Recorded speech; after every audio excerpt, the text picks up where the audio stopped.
Dear all, we are going live on YouTube in a minute. I would request you all to hold on for a minute, please. Link will be shared very shortly. Okay, okay. You all can leave this group if you want.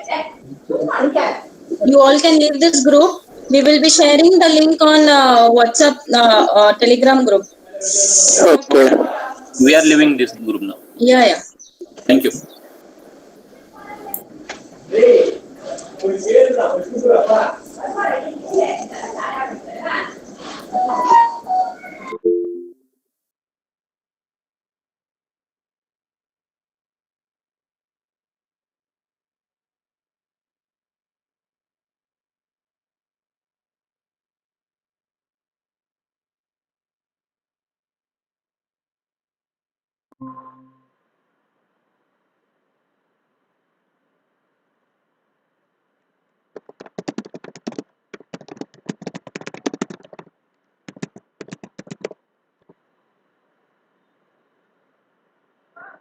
हाँ शिना,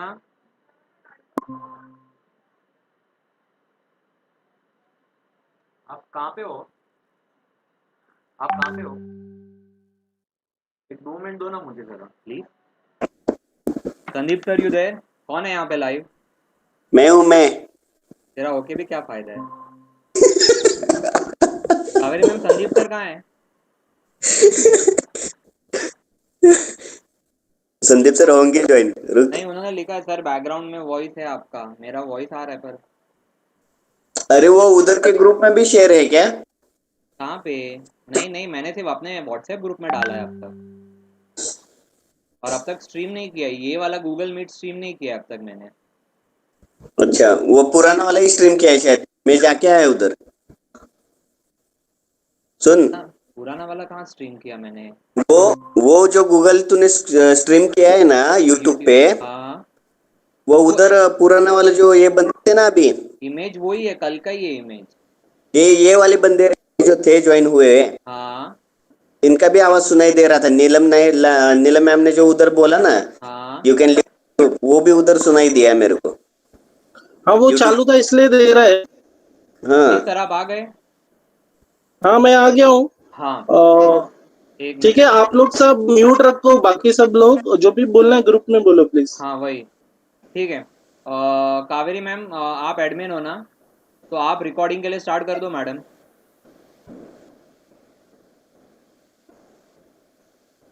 Kaveri ma'am,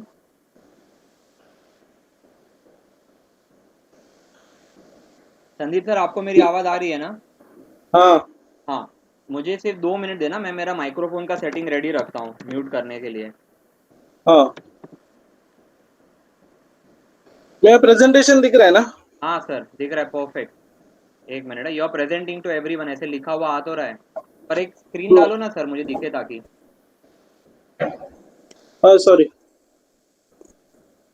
हाँ full screen करो, F5।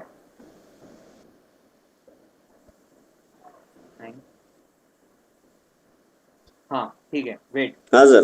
Give me a minute. हाँ, give me a minute. हो गया, ये हो गया यहाँ पे, ये हो गया यहाँ पे, व्हाट्सएप यहाँ से बंद, लाइव स्ट्रीमिंग यहाँ पे चालू, and let us discuss on group sir. हाँ यहाँ पे ठीक, बोलो मत। ठीक है। Please mute your mics everyone else. Yes sir. Neelam ma'am, please share the link now. या टेस्ट करना है उसके बाद शेयर करना।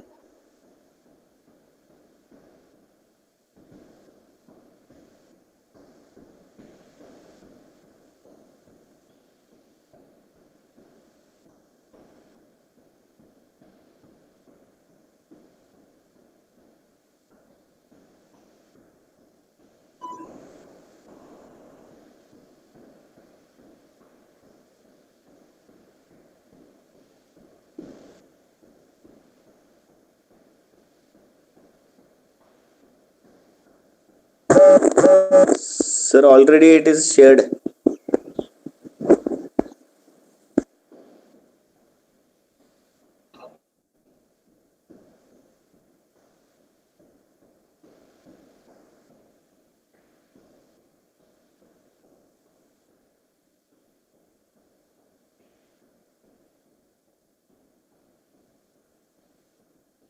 hear me?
Okay, once again, good morning, all of you.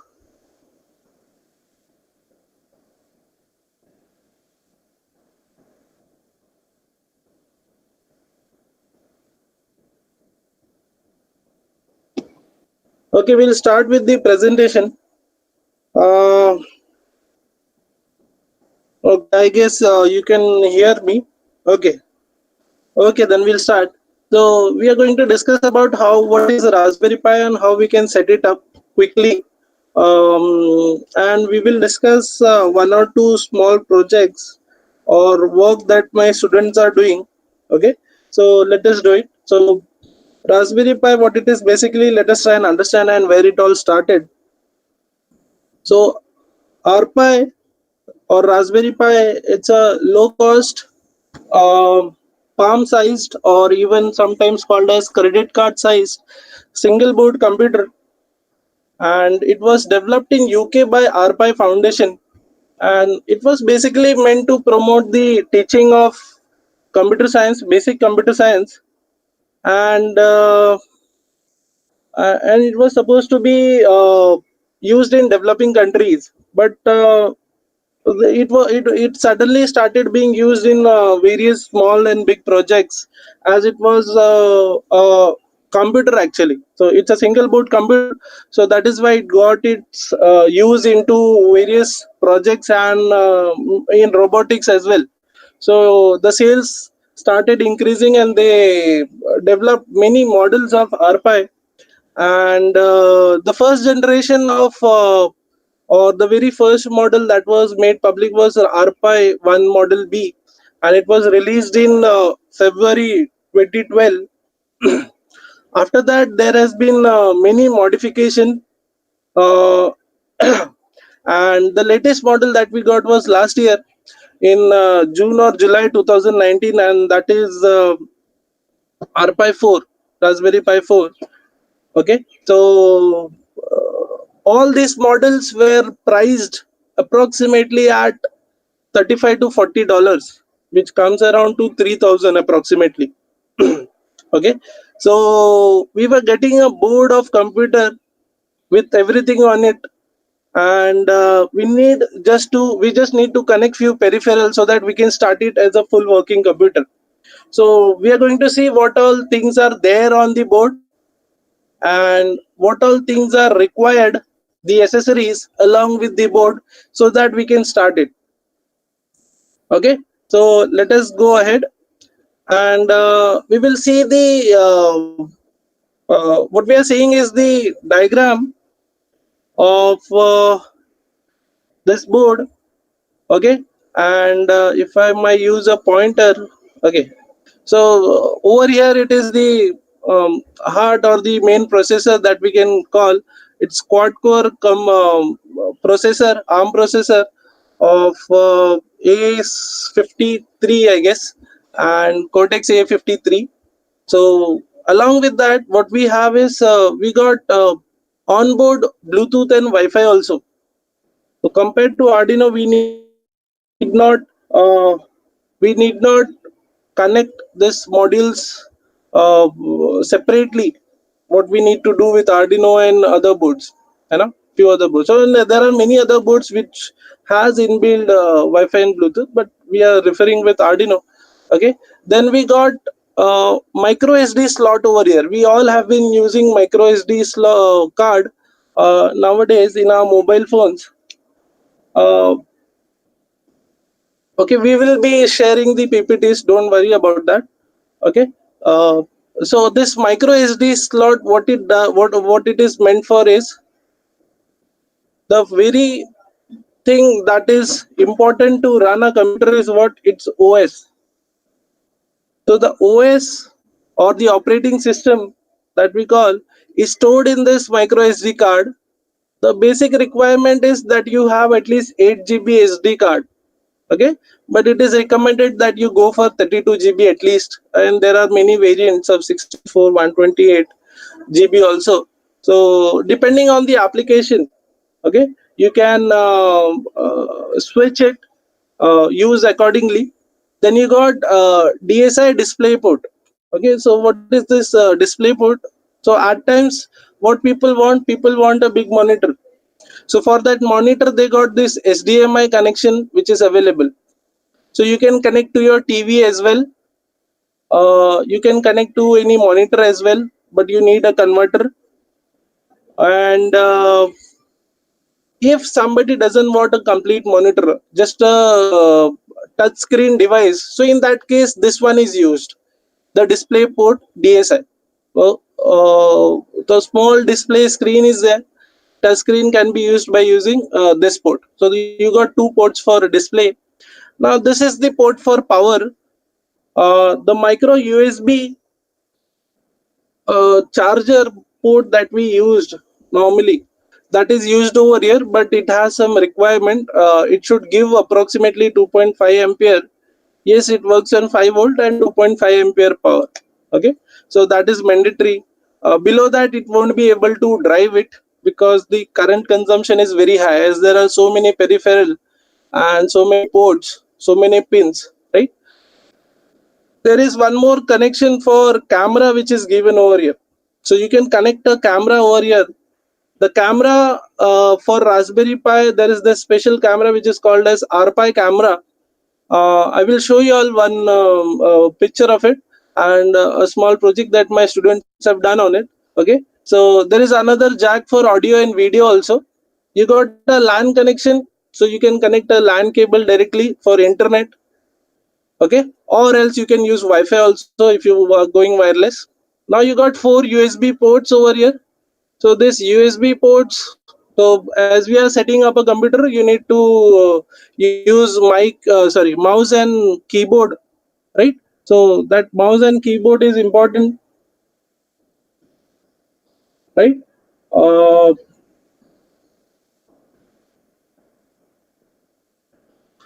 so that two ports are used for mouse and keyboard. The other ports can be used for some other device or dongle also. You can connect dongle also over here for connectivity.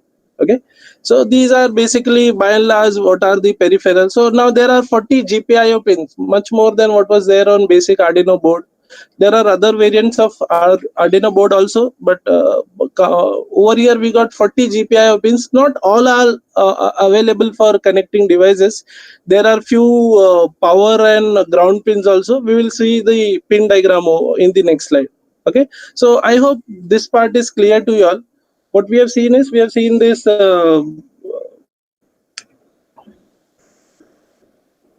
have seen this thing, all the peripheral that are there.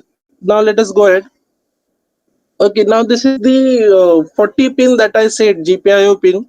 This is the labeling of all that. So if you can see, there are two numbers over here. If it is not clear, I'll zoom it. So if you can see,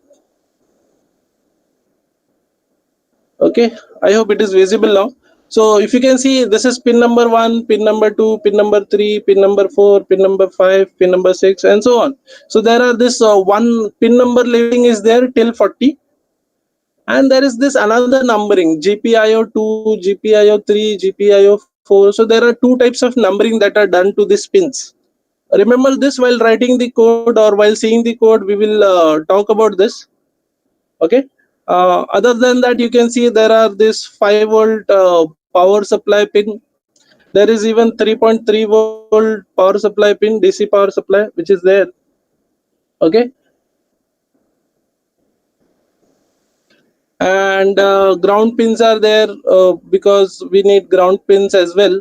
Okay, so along with that, you can have I2C communication, you can have serial communication and SPI communication. Okay, so there are pins which are meant for that, dedicated. Okay, so you got SPI pins. I hope everybody knows serial peripheral interface. So you got master and slave. So in that case, you got master in, serial out, uh, and that pins which are used for serial communication. Next, we will try and understand what all things will be needed to set up a RPI. So first of all, what we need is a monitor so that we can have a display of what is going on because it's a computer. Micro USB power supply that I already said, it runs on 2.5 ampere micro USB power supply. Um, there are these ports for wired and wireless, wired or wireless keyboard or mouse that you can use. Then you got you need a micro SD card. As I said, you should go with minimum, even 8 GB will do, but you should go with 16 at least, or 16 GB at least. But it is recommended that you go with 32 GB or 64 GB. And then we got the RPI, whichever model you want to select, you can select. There are many variants. And yes, now lastly, what you need is an OS. So you can you need to select an OS, and that is the next part that we'll talk about. Okay. So somebody is asking what is I2C pin. So various device communicate with different protocols. So I2C is a communication protocol actually. So means it's a method of communicating. So there are some rules which are defined how you should communicate. So there are these SPI pins for SPI communication. There are these I2C pins dedicated for I2C communications. Because we might need to send an entire stream of data. So for that we use these pins. I hope I have answered this. Okay. Let us go ahead next. Okay, how to set up now the how to boot the OS now. Okay, so first of all you need to take your SD card formatter. Okay, and whatever card you have taken, you should format it, right? And then you need to download the software from raspberrypi.org. So this is the beauty now, like Arduino has a big community of people working on the codes and providing the help. Likewise, Raspberry Pi also got a community, and it is all open source, so we can have a look at it.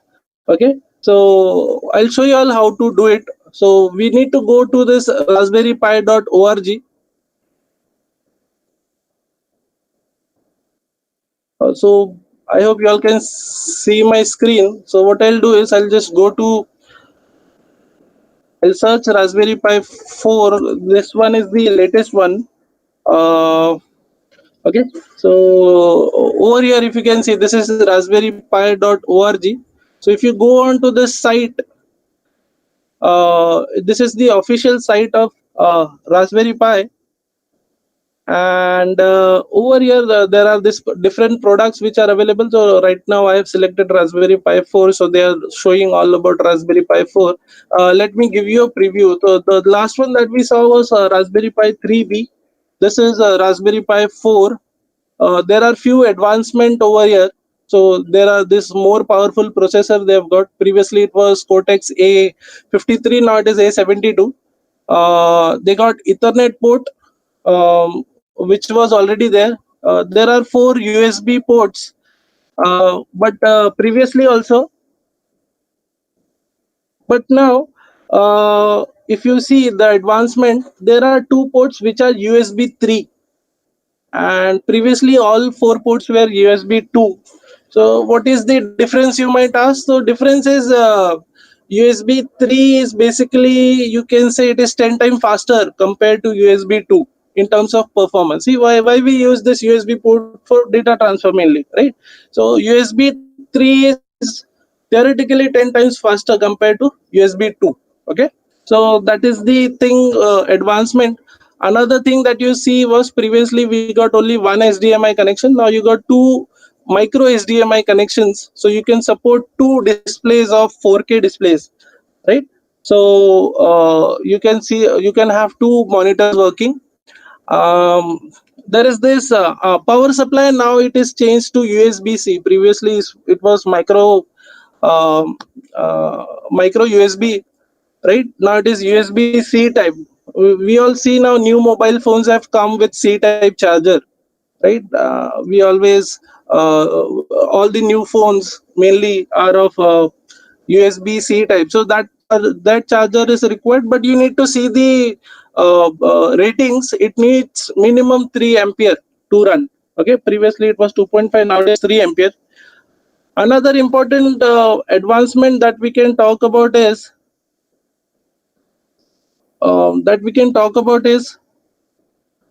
over here is Bluetooth. Bluetooth was previously at, we have seen 4.1. Now it is Bluetooth 5. So you might say, what is the advancement now with Bluetooth 5? So power consumption is less compared to Bluetooth 4.1, and the range has also increased. I guess the range has quadrupled this time with Bluetooth 5. Okay, so these are few advancement. And one very important feature is it comes with a variant of choice of RAM.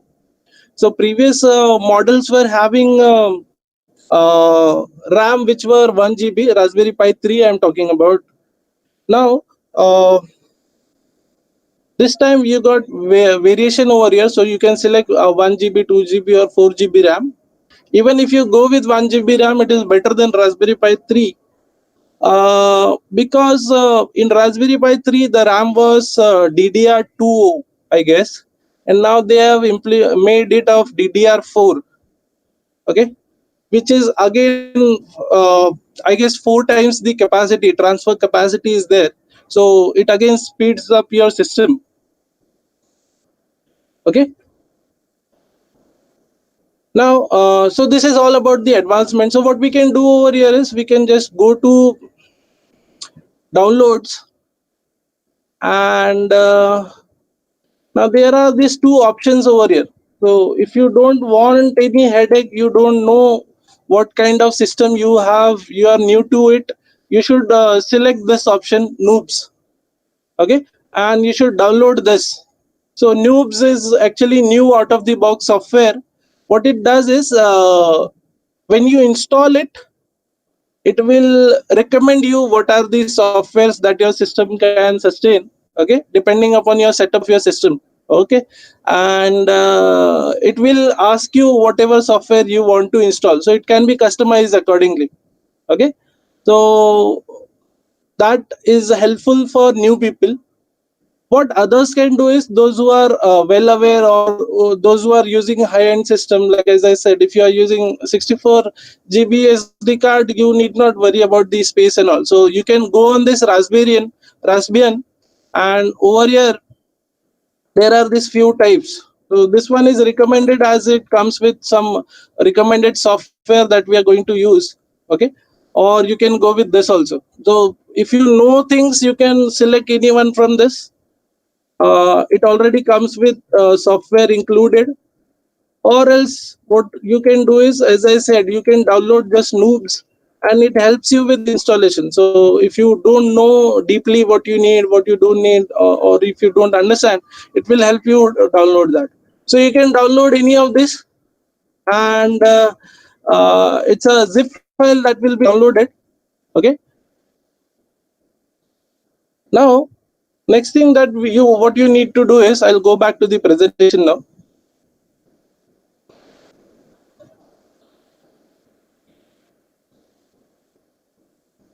So next thing what you need to do is you need to download a software, HR software, which is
hello, am I audible now?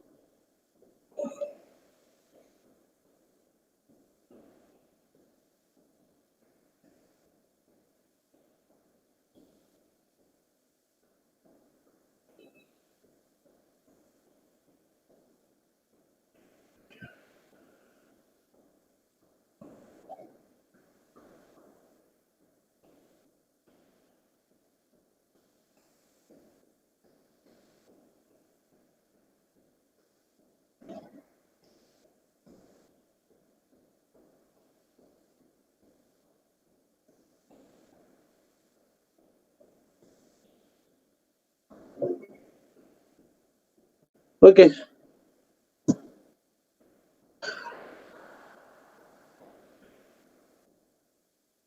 Sorry for the interruption, inconvenience. I guess my Wi-Fi triggered actually, tripped actually. So I just restarted it. Uh, okay. So what I was saying is I was talking about this software, HR software that you need to use to load your OS. Okay. Once you have loaded it, it takes around 10 to 15 minutes. And once this is done, you can insert.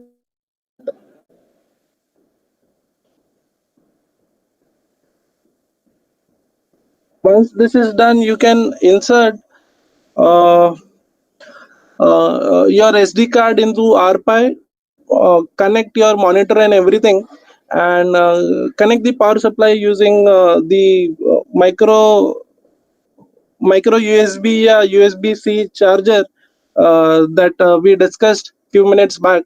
Okay, to power it, so it will boot up.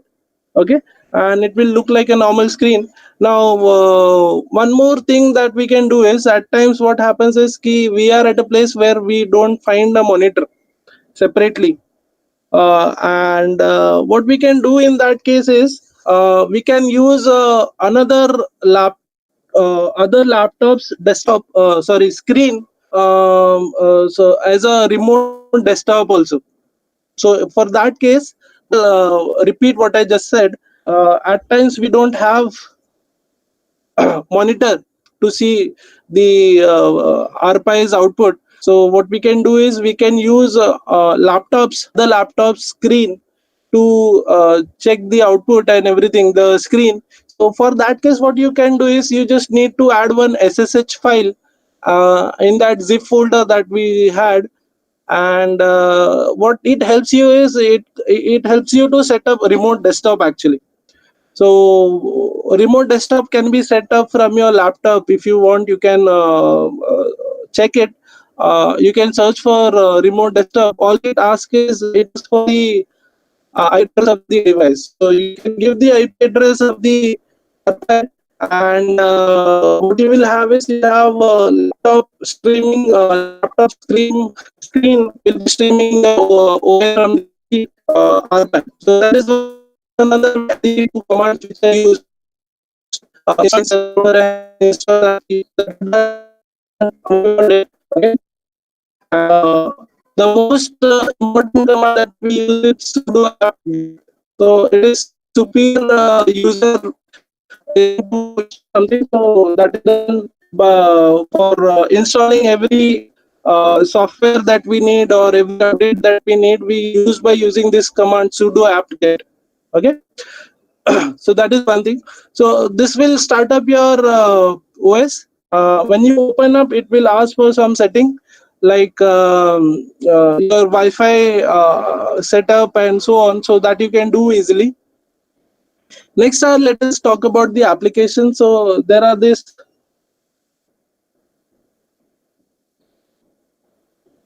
low cost PC or tablet, or I guess voice is not coming clear, or what?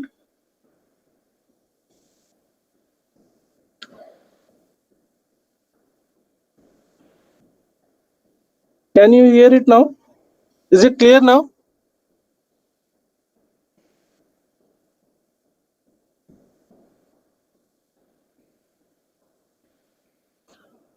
अच्छा,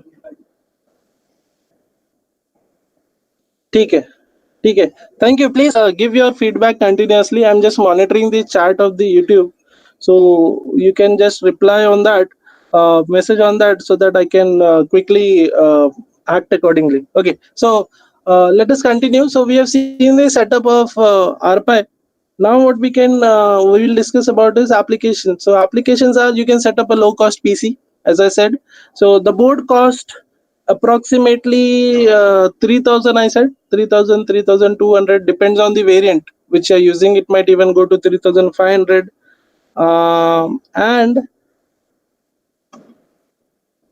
what else you need is a small setup around it: charger and mouse, keyboard, and a monitor. So you might have an entire setup ready in 6,000 to 8,000, depending upon what variant you are using of the accessories and the board, right? So you have a low cost PC which is set up, and in that PC you will have everything, mostly everything. It may not support high end applications, but basic job of using a computer can be done by using this setup. So you can set it up.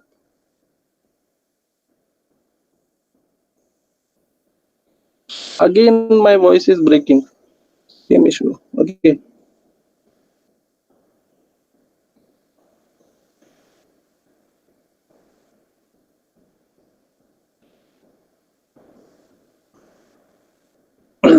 So we got many IoT applications.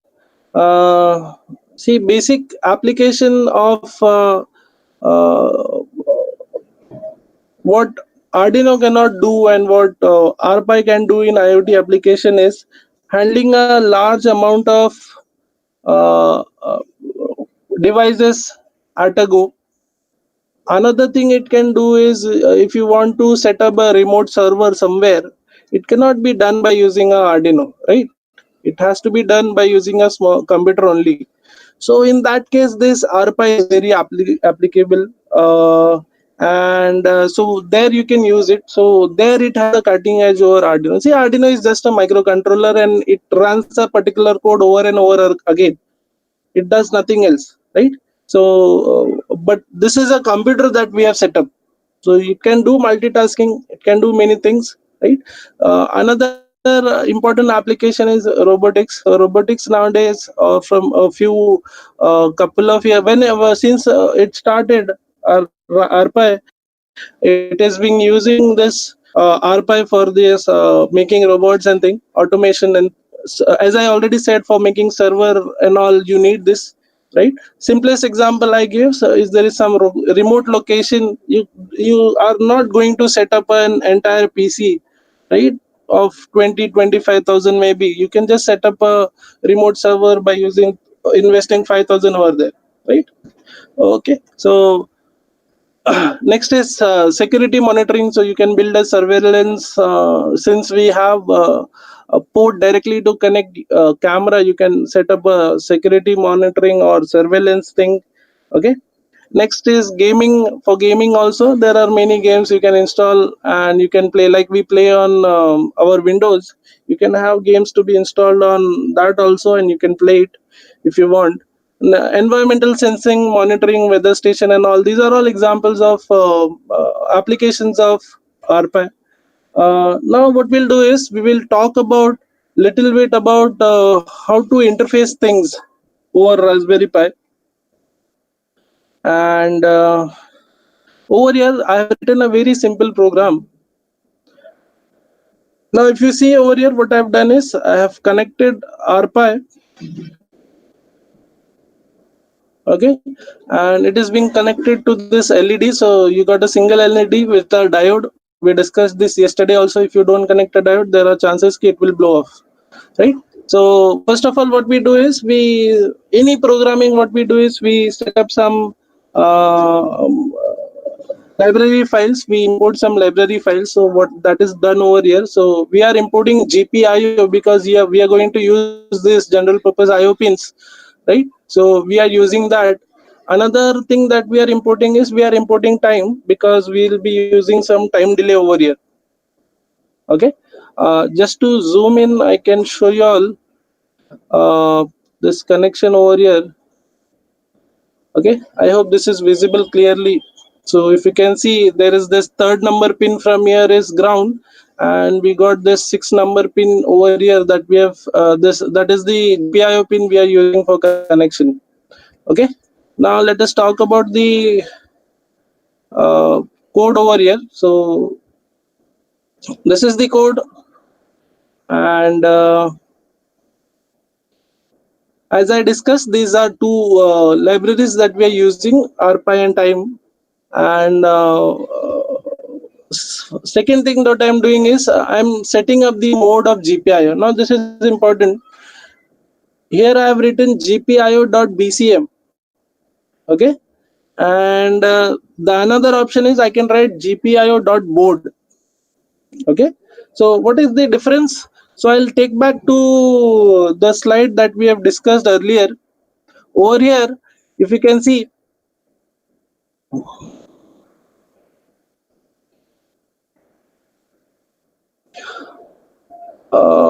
if I may show you this section. Okay, so I have shown you all that there are two numberings done over here. This is pin number 1, 2, 3, 4, and so on.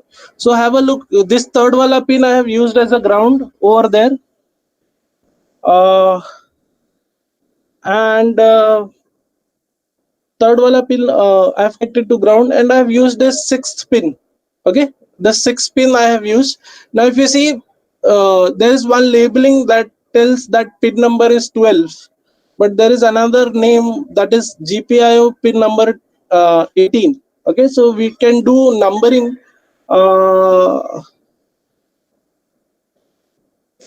We can do numbering over, we can use any of this number. So how to define? So if I am defining GPIO.BCM, I'll be using the pin numbers.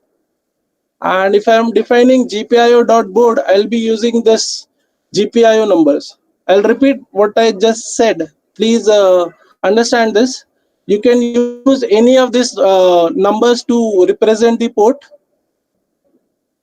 The first one is this pin number 12. If I am defining GPIO.BCM as I have done in my code, and there is another thing that we can use, GPIO 18, number 18 also, if I define it as GPIO.board. So let us go back to the program. So over here I have set up as GPIO.BSM. So GPIO.BSM means I'll be using the pin number. So if you can see, so I have set the mode that I'll be using the pin number. Then I set it up like I define whether it is an input pin or an output pin. So I write 12 GPIO.out, uh, and once I have done this, I have written a for loop over here. Now, this is one more important thing. Many people are aware of this Python programming, but for those who don't know, we don't use any brackets to define, to contain any function, right? What we do is we use indentions. So if you see, while started, and after two spaces we started everything. So everything with two spaces will be counted in this loop. So what is happening in this loop is I've written while true, so it will be true always. And what I've done over here is I am giving the command, so I am getting giving output. So it will give output on pin number 12 as high. Then if I give it low quickly, it will happen in a matter of microseconds, and we won't be able to see the change. So what we do is we ask the processor to stop for some time. So the command is time.sleep. So we have imported this library time. So time.sleep for one. So one over here stands for 1 second actually. So it will stop for 1 second. So it will blink for one. It will be high for 1 second, then it will wait, and then again what I've done is I've made it low for low, and again it will wait when it is low. So high low will happen with a one delay second, delay of 1 second, and it will go on running in this loop until you stop this program. Now this becomes a problem because we have not given anything to stop the program, so we need to go manually select the file and close the file so that the program stops. One another way of doing this is, I hope you all understood this first program that we have discussed. So we use two libraries over here, GPIO and time. We set up the pin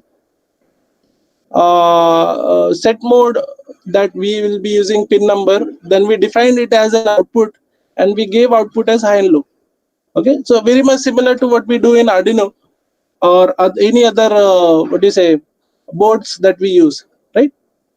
So this is the Python programming that we are doing. And by default programming for Raspberry Pi is Python. You can even use C, C++ also. Okay. Now let us go ahead to the same program. What I've done is I have added something. So over here, if you see what I have written try. So it will try this.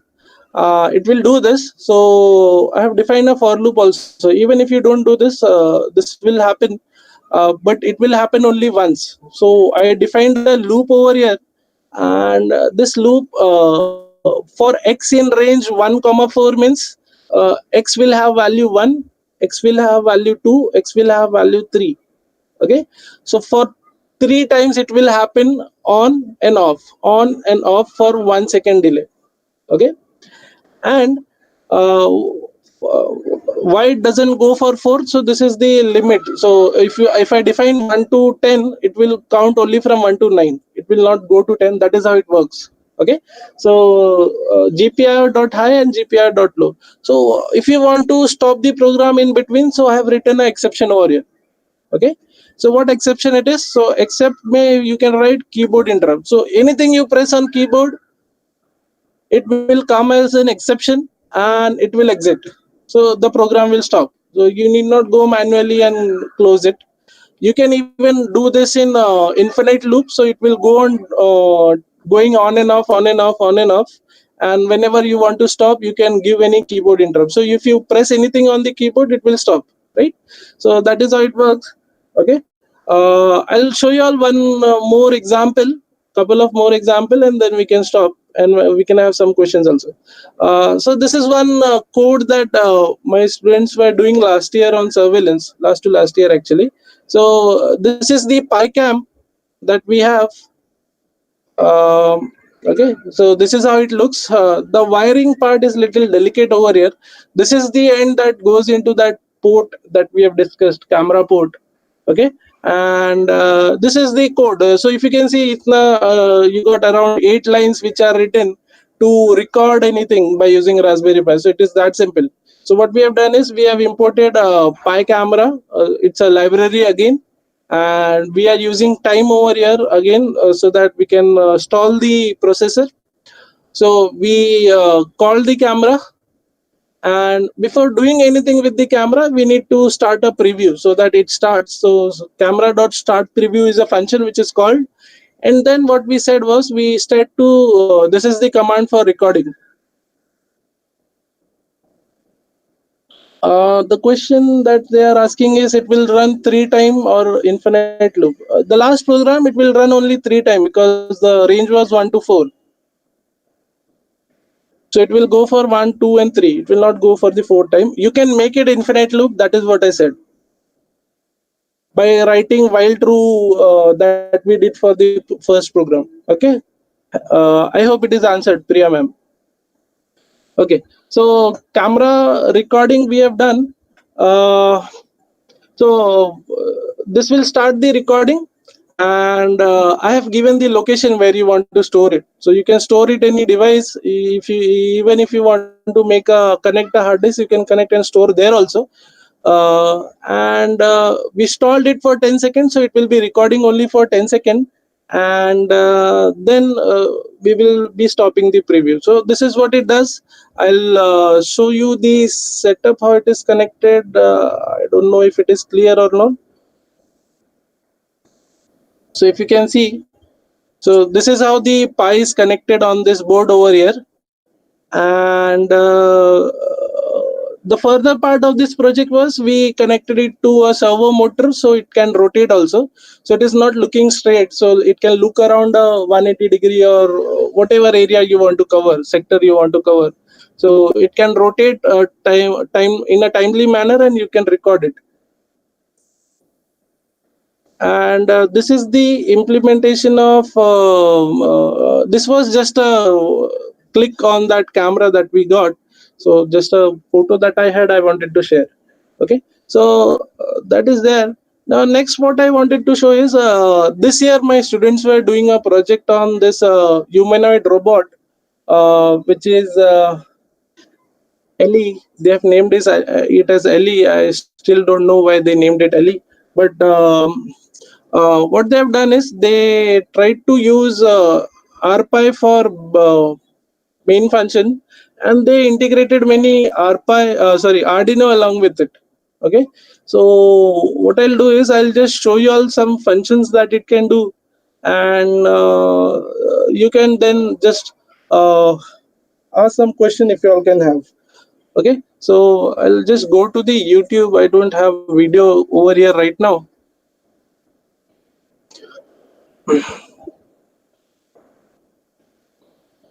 So this is the video that they made. Uh, so I hope you all can see the screen. This is supposed to now detect the face, humans in front of it, and so they are there online. If you can see, they are typing. Sareli is nice name.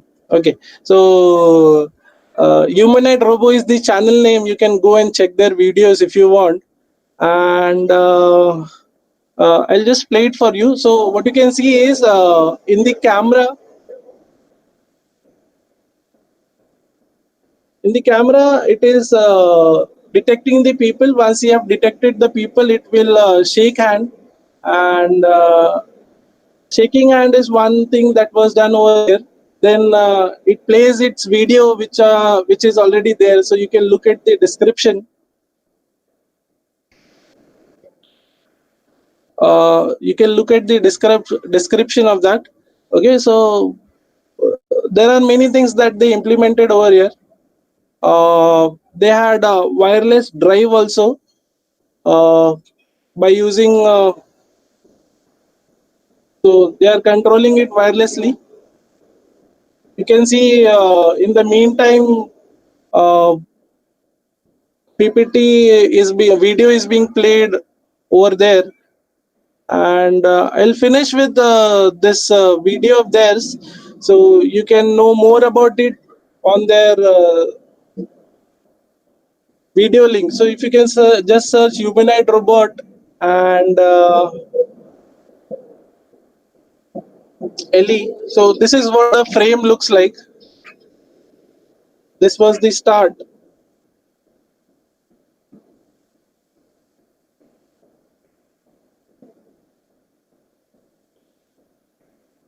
This was the part when they were doing face detection and all.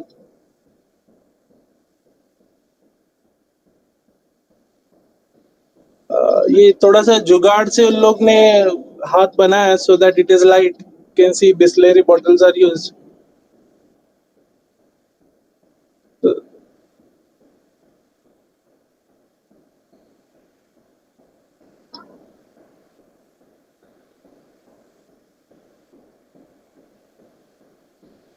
I hope you all can see the videos. NRF is used for wireless motion.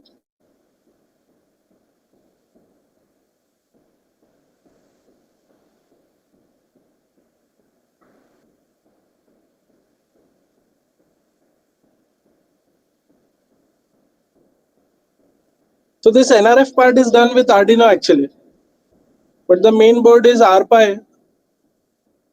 Uh, there are these voice commands also which is implemented, so we can talk also. We got chatbot also,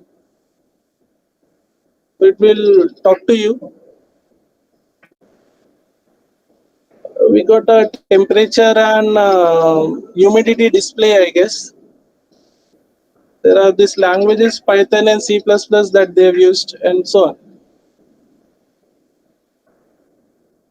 Okay, so by this I would like to end the presentation, and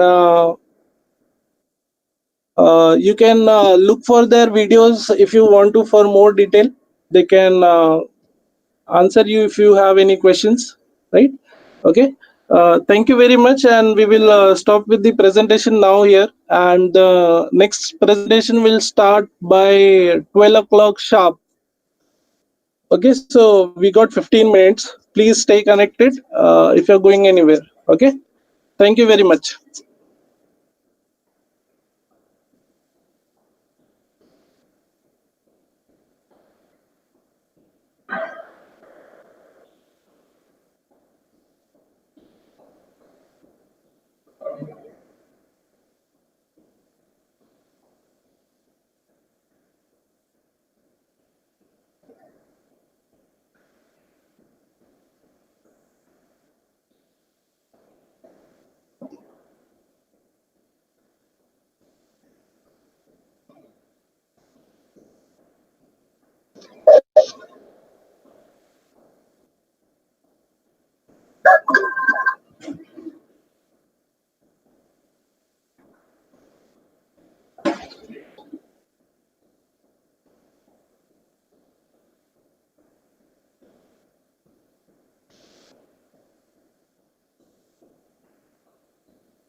Sandeep sir. Sir हाँ बढ़िया रहा sir. अभी don't worry, वो live नहीं है ये वाला। Sir fantastic, एक number. can be used by using comment भी this बहुत भारी आया। By the way this is for also getting displaying. Recorded हाँ। So okay let us discuss in group only. Sir को बुलाते हैं. जी यस। सर को जीमेट लिंक मैंने मैसेज किया है। Sir will be joining in few minutes. Sir record of करके फिर से ऑन करो ना न्यू सेशन सर का। प्रिया।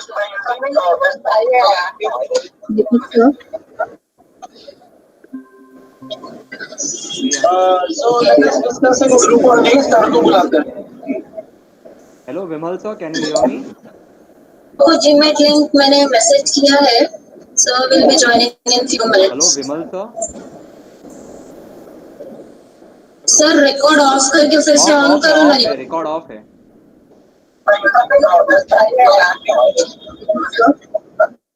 विमल sir can you hear me? This is Deepak Modi. Hello Vimal sir कैसे हैं?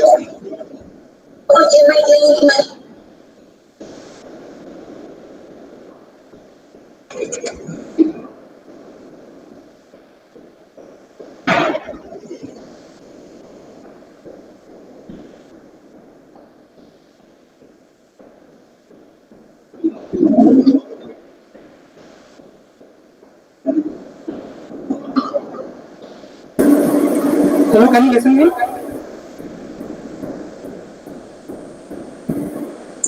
Yes, Hello? sir.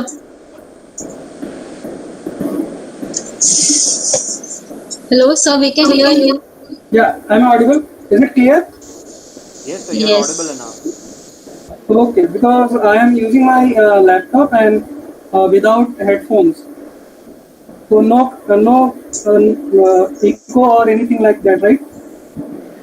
Yes sir, but it's just that you No. Will have to speak a little bit louder. Yeah, that's fine. I will speak a little bit louder. Fine, not an But issue sir, so will be my sorry, या my voice is clear, right? या your voice is clear sir, it's just that we need to just keep one presentation, just show your slide so that we can verify whether everything is okay or not. The first slide if possible. Hello,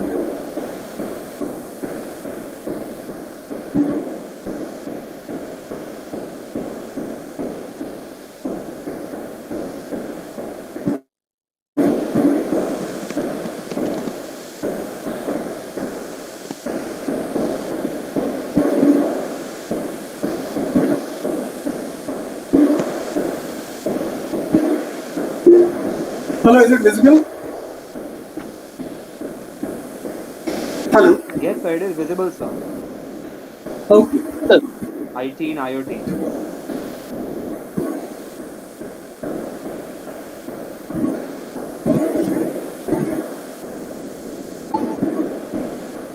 Sir, we will be starting the session in exactly 8 minutes. Will that be fine, sir? Sorry. We'll be starting the session in exactly 8 minutes at 12 p.m. Will that be okay, sir? Okay. Yeah. It will be fine. By that time, I'll be muting my microphone. Okay, sir? Yeah. Yeah. Okay. Thank you, sir.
I can hear you. Yes, Can you give hear me a me? minute, and we'll make you live. Just give me a minute. I'm turning off my microphone.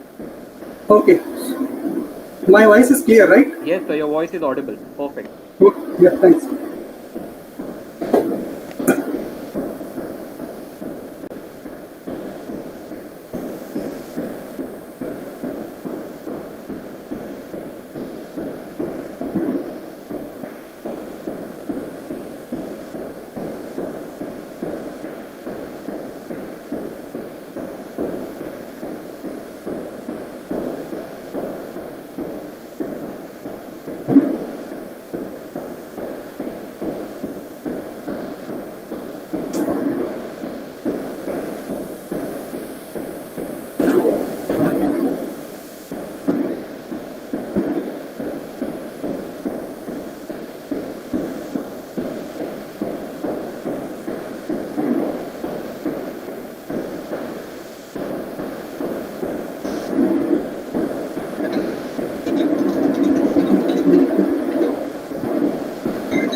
Hello. Yes, sir, Vimal, sir, you are live. Okay. Good afternoon, everyone. This is Vimal Chaube from IIT Mumbai Local Network. Now, today I am going to take this session on IT in IoT. I am working in TCS as an IT analyst, and I am the member of IIT YPCSA, and I am the secretary of IIT Mumbai Local Network Young Professional Section. I have experience of more than 5 years in the industry, and since for last 4 years I am working in automation domain in ITIS and IT. So now we are going to start with the session. In today's scenario, or you can say that before IoT starts, the scenario or the ecosystem is like that. Here you can see comp means computer, M represents mobile, and the faces represents the human being. So on to use internet or to connect anyone, we use internet. The human connects to the computer, to the internet, and that internet is connected to another end with the computer and then to a human person. So if I have to share anything, I have to send the messages. I use my personal device, computers, and through the internet we are sending the messages. So in this case, if I want to make any kind of communication through the devices, a human intelligence, human action is required. So now, if I want to do all these things with the help of the IoT, so in that case, what will be the scenario? Just look at this. So we have this, remove the human interaction, or you can say we can reduce the human intervention as much as possible. So what will happen? The devices will be there, computers, mobile, sensors will be there. S represents sensors, D represents devices, M represents mobile. You can see the computers, so sensors are connected to the computers, sensors may be connected to the mobiles or maybe to the devices, and they can interact with each other, they can send the data, and they can provide their status to other devices through the internet. So this is what the IoT is, Internet of Things, which we talk about. So for make this system functional, or we can say to make this IoT functional without human intervention or very less human intervention, what kinds of things are needed or what kind of components are needed, that we are going to talk about. And today we don't I will not cover much about the sensors and the actuators or the physical things, because in today's session those things are already covered by the other speakers. So I am going to cover the things which are from IT perspective used in the IoT system, because IT is also a very integral part of Internet of Things. So just I am going to the components. So this is the IoT stack: gateway, analytics, connectivity of devices, cloud, user interface, standards and protocols, database, automation, development. Gateway is needed to provide the communication from device to device, device to cloud, device to cloud, and cloud to again your user interface or the human person from where you can get the controls to control the devices. Analytics is required for the analyzing the data, whatever the sensors are providing the data to the cloud. Connectivity of devices is very integral part, very essential part of the IoT. You can say this is the base of IoT. If you don't have connectivity of devices, sensors, it means you are not using IoT. Then again, cloud user interface is required, how to handle the things, standards and protocols. IoT has its own standards and protocols. Every company has its own definition of IoT. They are using their own standards and their own protocols, but we will see how we can manage that. Database to store the data, because huge amount of data is coming from the sensors that has to be stored. Automation is required because we need to take some actions. We have to perform some activity on the basis of whatever kind of data we are getting, and development needed we can consider from the user perspective or the developers perspective. For developers, they have to design the things, they have to make functional the IoT, they have to use the components so that a good IoT use case can be designed by the use with the use of IoT platforms. So these are the IoT stack which makes any business case. It may happen that you are using all those things. It may happen you are using some more things which are not part of the IoT stack. But yeah, with the help of some of these components and some additional components, you are going to make your IoT business case.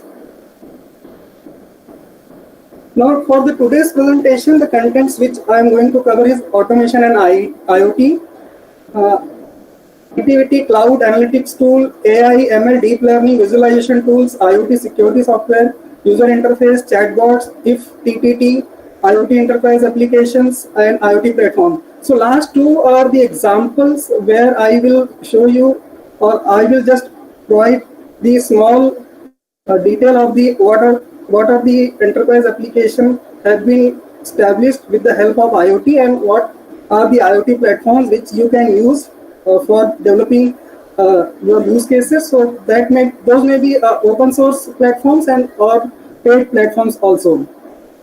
First is the automation and IoT, and in that I am going to cover the comparison between the automation and IoT, and rest other parts are the connectivity, cloud, and to IFTTT. In these, I am going to tell you what are these things. I will provide a little bit description about all those things, and from IoT perspective, how and why we are using these things in IoT use cases. It may happen that you will use these components in your IoT use case. Some of these components you can use, or some additional components you can also use. But in my view, whatever the most important things are here, I am trying to cover those things. In that, cloud, analytical tool, AI, ML, deep learning, these are the most important things. And after that, IoT, security, software, and connectivity, these are also play a major important role in the IoT. So now we will go one by one on these things. Automation and IoT. So sometimes when we ask questions to the students, they directly say the automation is IoT or IoT is automation. We are doing this and that in the automation, and they are not able to differentiate between automation and IoT, and sometimes they are not able to compare automation and IoT. So there are some similar things in the automation and IoT, but there are huge difference between automation and IoT. So first thing, we will see the process, operation, and task automation. So in this, we can automate a process where like suppose I am going to purchase anything, so I am just swiping my card, and I am doing the payment to the vendor. So in that, I am not that payment from the bank to the payment of the amount from bank to the that vendor's account. That is automatic process. Operations, like I am going to delete some kind of files on the basis of like log files or the database files which are older, or you can say if my database size is database volume is full or database space is full, then I am going to delete some additional files. That is the operation task, small task like copying file from one place to another place. So these kind of automations are there. In addition to that, so many types of automations are present. So I can do these automation with the help of scripts, trigger, scheduler. So it may happen I will write the script that will be triggered at the specific time. Suppose once in a day, twice in a week, twice in a month, or per month, or once in 3 months. So as per my scheduler or as per my requirement, I will schedule the things and that will trigger. Or it may happen that some kind of I can set some kind of threshold or the condition. Suppose I have set a condition that if my volume or database is full, database space is full more than 90%, then delete the old files which are older than 1 month or 15 days. So that kind of trigger also I can set. So these kind of automations are there. These kind of automation are already happening, but the most important things, we are not using any kind of sensors in these kind of automation. So these automation are not the IoT, but yes, we are doing this thing automatically with the help of scripts, trigger, and the schedulers. Use of AI, ML, and deep learning. Nowadays, in some automation cases, we are using AI, ML, and deep learning. In that, we are processing the data, we are analyzing the data, and depending upon the pattern or some anomaly detection or the outlier detection, we are taking the decision. But again, in that cases, that data is stored in some kind of database, and that data is collected, that is user data or collected by some systems which is not connected to sensor, and that is not a real-time data. Means you collect the data and store the data over the span of some time, and then you perform the AI, ML, and deep learning, and then you perform the automation. So these are the differences between the automation and IoT. Automation is one subset of IoT components. Means if you see the entire stack of the IoT, and if you are implementing the in case of IoT, you may use automation and you may not. It depends upon you and what kind of use case you are implementing. As I already said, that it is not necessary that you use sensor in the automation. It is not necessary you use AI, ML, or cloud in the automation. But yes, if you are implementing IoT use case, then you have to the sensors.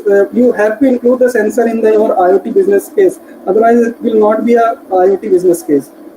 Then Python, C, C++, Java. There are so many languages which are there in the market today and which can be used to perform any kind of automation. You can use these languages to perform the automation in your IoT case as well. So you might have done the Arduino programming, which you have been already used the C and other languages.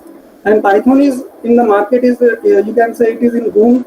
In all kind of automation can be done with the help of Python. Now, connectivity. Connectivity is very important part, very essential part of the IoT use case, but it is different.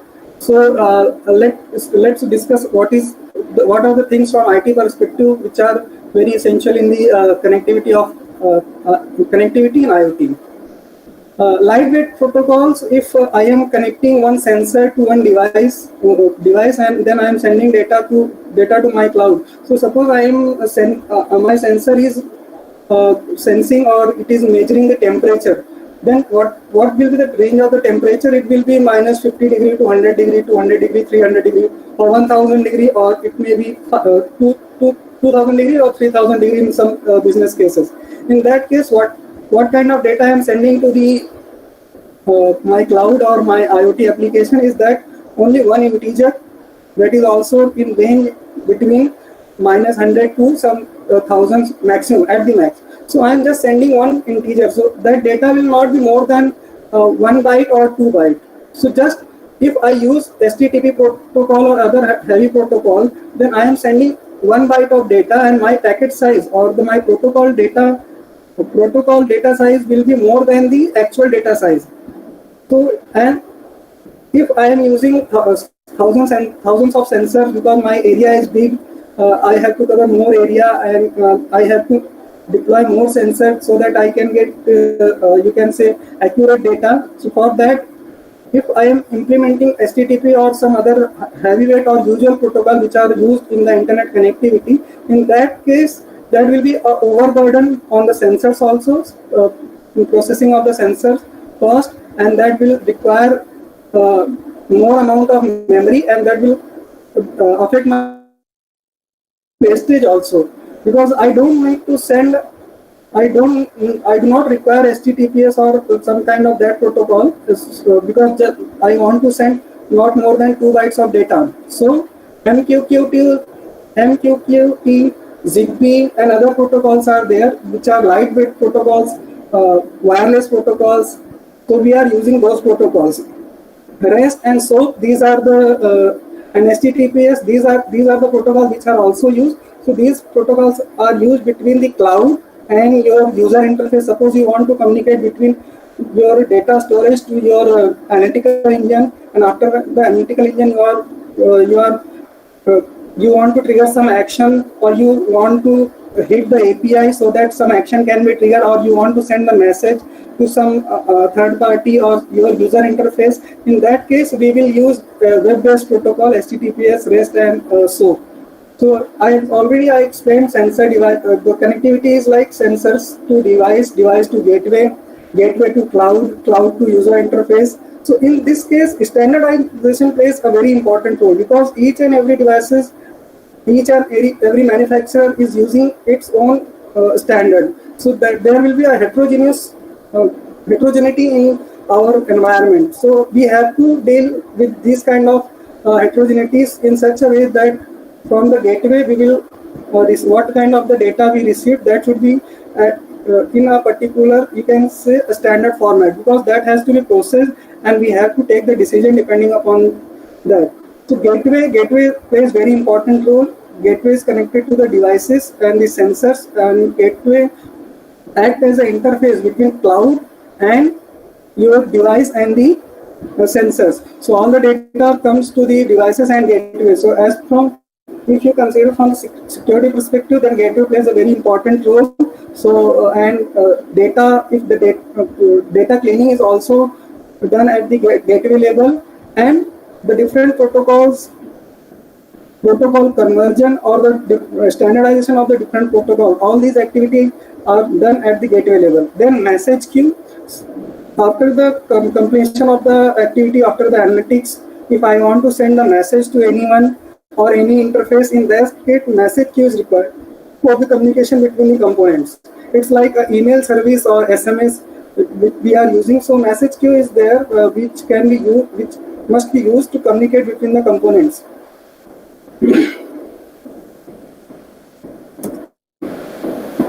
Next thing is cloud.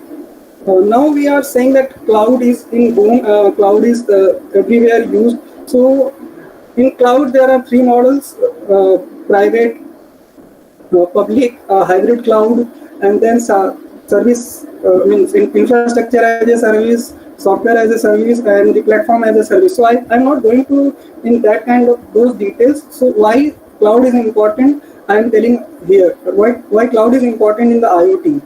So everything is a service. Nowadays we are, even though we are renting the car, renting the cabs to go to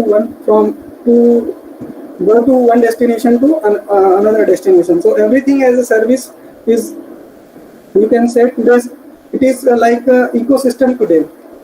Virtualization, cloud is nothing but the virtualization. We are doing the virtualization, and with the help of the virtualization we are serving to the customers, and we are selling our virtualization as a service to the customers.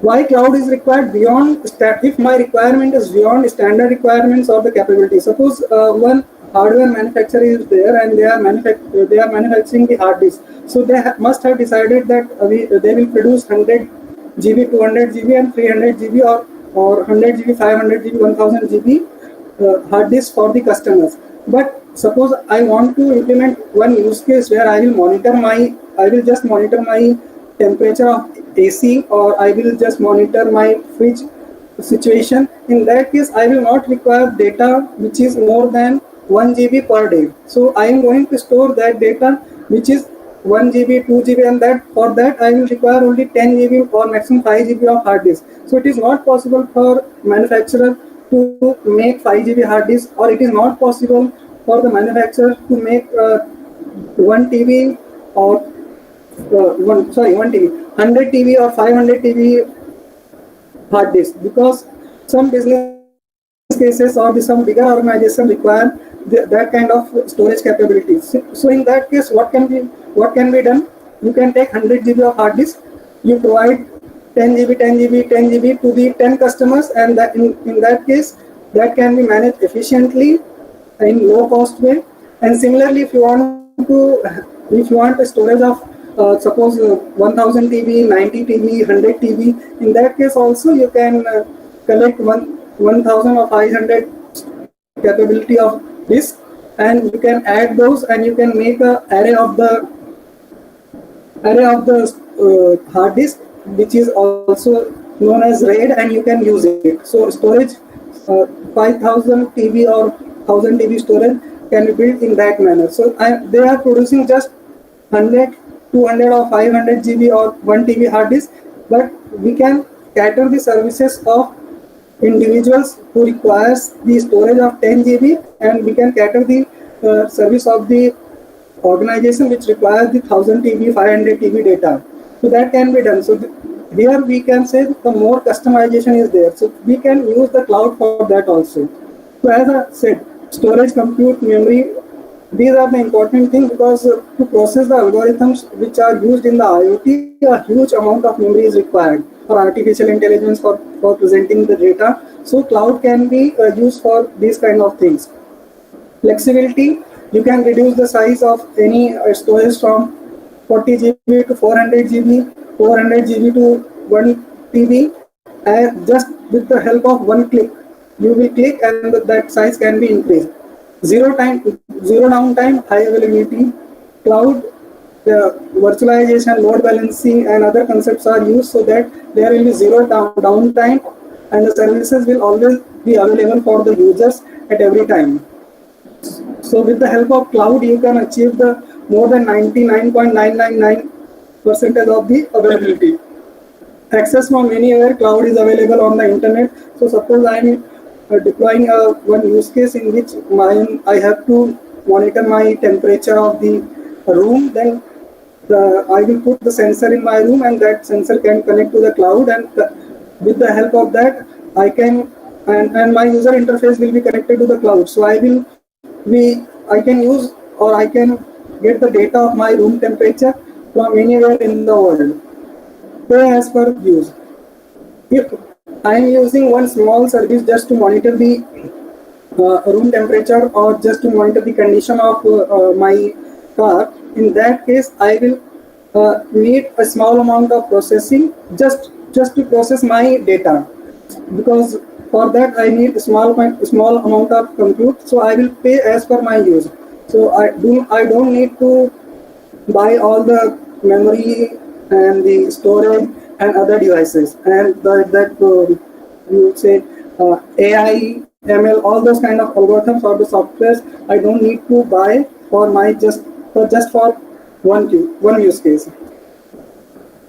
Now the analytics tool, the data which is coming from the sensors and the devices, that may be unstructured data, semi-structured data, or the structured data. So analytics tools are required to analyze the data, to identify the pattern, anomaly detection, prediction, outlier detection, so that we can make any kind of prediction to prevent the failure or the things which I need, or the kind of decision which I want to make. Suppose in the summer season, if I am coming from office to my home, then if I am reaching nearby my home, so that IoT system will switch on the AC, and it will set the temperature as per the temperature which is outside my room. So in that kind of cases, what kind of the temperature is outside, what kind of the temperature I will needed, those kind of the details and those kind of analytics has to be performed. In the similar way, for the enterprise applications also, so many data is coming, so we have to perform the pattern identification. It means suppose some failure was there, then how or what is the frequency of that failure, what may be the condition, in what situation, or in what kind of the environment, or what kind of the other environment parameters that situation was occurred. So to identify those kind of problem and to prevent this kind of problem and to provide the solution to the repetitive problems, that analytics is required. And for the IoT, especially if you having suppose 10,000 people, 10,000 people are using your service like washing machine control or fridge control, so they are sending, you are sensing the data of 10,000 washing machine at regular interval of suppose 5 minutes or 10 minutes, then huge amount of data is coming, and that is also, you can't say that what kind of sensor is used by with which person, because you are not you cannot control that what kind of washing machine or what brand of the washing machine can the individual or can the customer buy. So in that case, you are getting so many data that you have to analyze. The best part in the analytics tool is that you can monitor the data on real time. So suppose 10,000 streams or 10,000 connections have been made and you are getting the data from 10,000 sensors. So all those data, all those analysis will be done on the real time. In automation, what is happening that we store the data in the database, and after some time we apply our algorithms on the stored data. So suppose I have stored the data from 1st April to 30th of April in my database, then I will use algorithms, and then I will take decision that for 1st April to 30th April what was the situation and what should be the reactive points for me on those kind of situation. But in this case, analytics, by using analytics tool in IoT, it is very essential that we should perform the analysis on the real-time data. So analytics is required to trigger any kind of action. So suppose I am monitoring my room temperature, or I am monitoring my washing machine, then if the clothes are clean, or if after some time I have to trigger any kind of action, suppose I have to switch off the machine, or suppose I have to switch on the machine. For that I need the data, that what kind of situation or what kind of condition of what is the current condition of my washing machine, and suppose I want to trigger that action automatically. So for that I need to do the analytics of the data, and that on the data which is real time. So I will do this analytics, and I will use that analytics tool. Log analysis. So log is a very important part of any system. What was happened, whatever steps have been completed, what was remaining. So in the database, you know that the transaction was committed or not committed. If it is not committed, then we have to roll back the transaction. So many logs are there, and logs are usually in the form of text. So in using this kind of analytics tool, you need not to store the data in the database. If the data is in the form of the text also, you can directly process the data, and you can do your analytics, and you can get your inferences. Now this is AI, ML, and neural network. So I will start from the neural network means deep learning. So deep learning, machine learning, and artificial intelligence. So deep learning is the subset of machine learning, and machine learning is the subset of AI. In the deep learning, we are getting the data from the large network or the large data set, and depending upon that, we do the analysis and we take the actions. In ML, we store the data from the large network, and over the period of time, we use that data to change our inferences to learn the things, and in that way ML works. And AI is the use of ML, or by using the machine learning, we make a system so that that system can behave as a human. So these kind of things are required when we have to take the decision which are so fast, or where the reaction time is very less. Suppose any condition is happened already and we have to take the decision. So in that case, we cannot wait for the trigger that someone will get the alert. It may happen that that person will not be able to see that alert, or that person has missed the alert, or that person was in some different work. So because of that, that person was not able to take the action. In that kind of situation, we can miss uh, the alert, and the effect will not be as per and we will not get the desired results. So to reduce the human intervention, we are using the AI, ML, and deep learning. Also, these technologies are used for the analytics in the IoT part. So for analyzing and decision making for the actions, we are using AI, machine learning, and deep learning. AI act as a brain in IoT. So it is a very important part.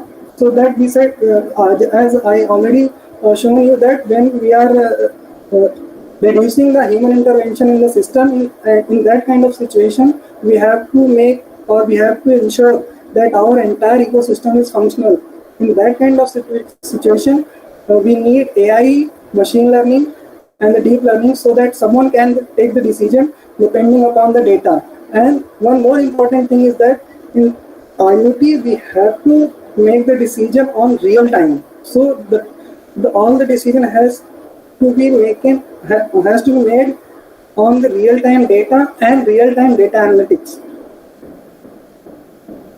Now, visualization tools. It is very important what kind of data we are getting, how my system is working. So to get the visibility, there are so many visualization tools which can be used. So if you want to make histogram, pie chart, graphs, that can be made, and you can visualize your data in very efficient manner and a very attractive manner. So because it is very necessary when the data is coming from the large number of data sources, and the real-time data visualization is must, because the IoT is working on all the data coming in the IoTs are real time, and we have to take decision on the basis of real time data. So it is very essential for us to have a visualization of the data. And at the same time, we have implemented, or we have deployed so many sensors, thousands of sensors. So it is not possible to get. It is very essential to get all the sensor data, all the status of all the sensors, all the data streams, all the actions which have been taken in a very efficient manner. So we must require visualization tools for that. And in these visualization tools, you need not to be a coder. If you don't know much coding, it is good. It is not. It will not make any hurdle in the implementation of the visualization tool. Status data, analytical data. What is the current status of my system? How many numbers of these sensors are working? In which sensor there is a defect? How will I get that defect? And how can I visualize that defect? These kind of the status data you can get from your visualization tools. What action has been taken? How many persons are live? How many persons are interacting with the user interface? These kind of status data you can get with the help of visualization tool. And at the same time, whatever the data you have analyzed, that also can be presented with the help of visualization tools in very efficient manner. Actionable data is also there, which needs to visualize if I want to present that data. Kibana and Grafana, these are the examples of visualization tools which are used in the industry. The IoT security software. Security software plays very important role in the IoT, because if you have lots of sensors, lots of devices, anyone can enter in your network, in your storage with the help of those sensors, and can steal the data, can damage your system, or any kind of availability attack. Those kind of attacks are very possible. And when you have multiple entry points in your system, so your system is more prone to the security risk. So network security, device security, these are central data of security. Your central repository of the data, cloud, AI algorithm, all those must be secure. Otherwise, if someone has made any changes or any unwanted changes in your AI algorithm, then that system will not function properly. So There are examples of the IoT security software. These are Google Cloud, IoT Core, Azure IoT Hub, AWS IoT Device Defender. So these are the example of the IoT security software which can be used. Next is the user interface. So it is very important, or you can say it is very critical, that what kind of feel or what kind of experience is feel by the user. So if user is not getting a good experience, then he will not use your use case. So user interface plays very important role in experiencing the use case. User interface is the first point where your user experience your use case which you have deployed, and user interacts with the help of user interface to your IoT solution. Any kind of notification you want to make, you send that notification with the help of your user interface. User controls the devices. Suppose I want to set my temperature to 15 degree, then I can just play. I can select the. You can provide a selection box, and user can select the value. You can provide a text box. User can that user will be able to set the temperature of a room as per his requirement. Plays key role in the IoT business case from user perspective. User interface is so essential. If user is not getting a good experience with the user interface, it may happen that he will not use your use case. Now chatbots. Chatbots are, you can say, some these are the advanced user interface where you can it is not required to put the details in standard formats. They can be used like as I am talking to you with the help I am chatting with you with the help of the WhatsApp and other application. In the similar manner, user can also interact with IoT use cases, IoT devices. So if you want to implement chatbots, you may require AI, natural language processing, or NLU.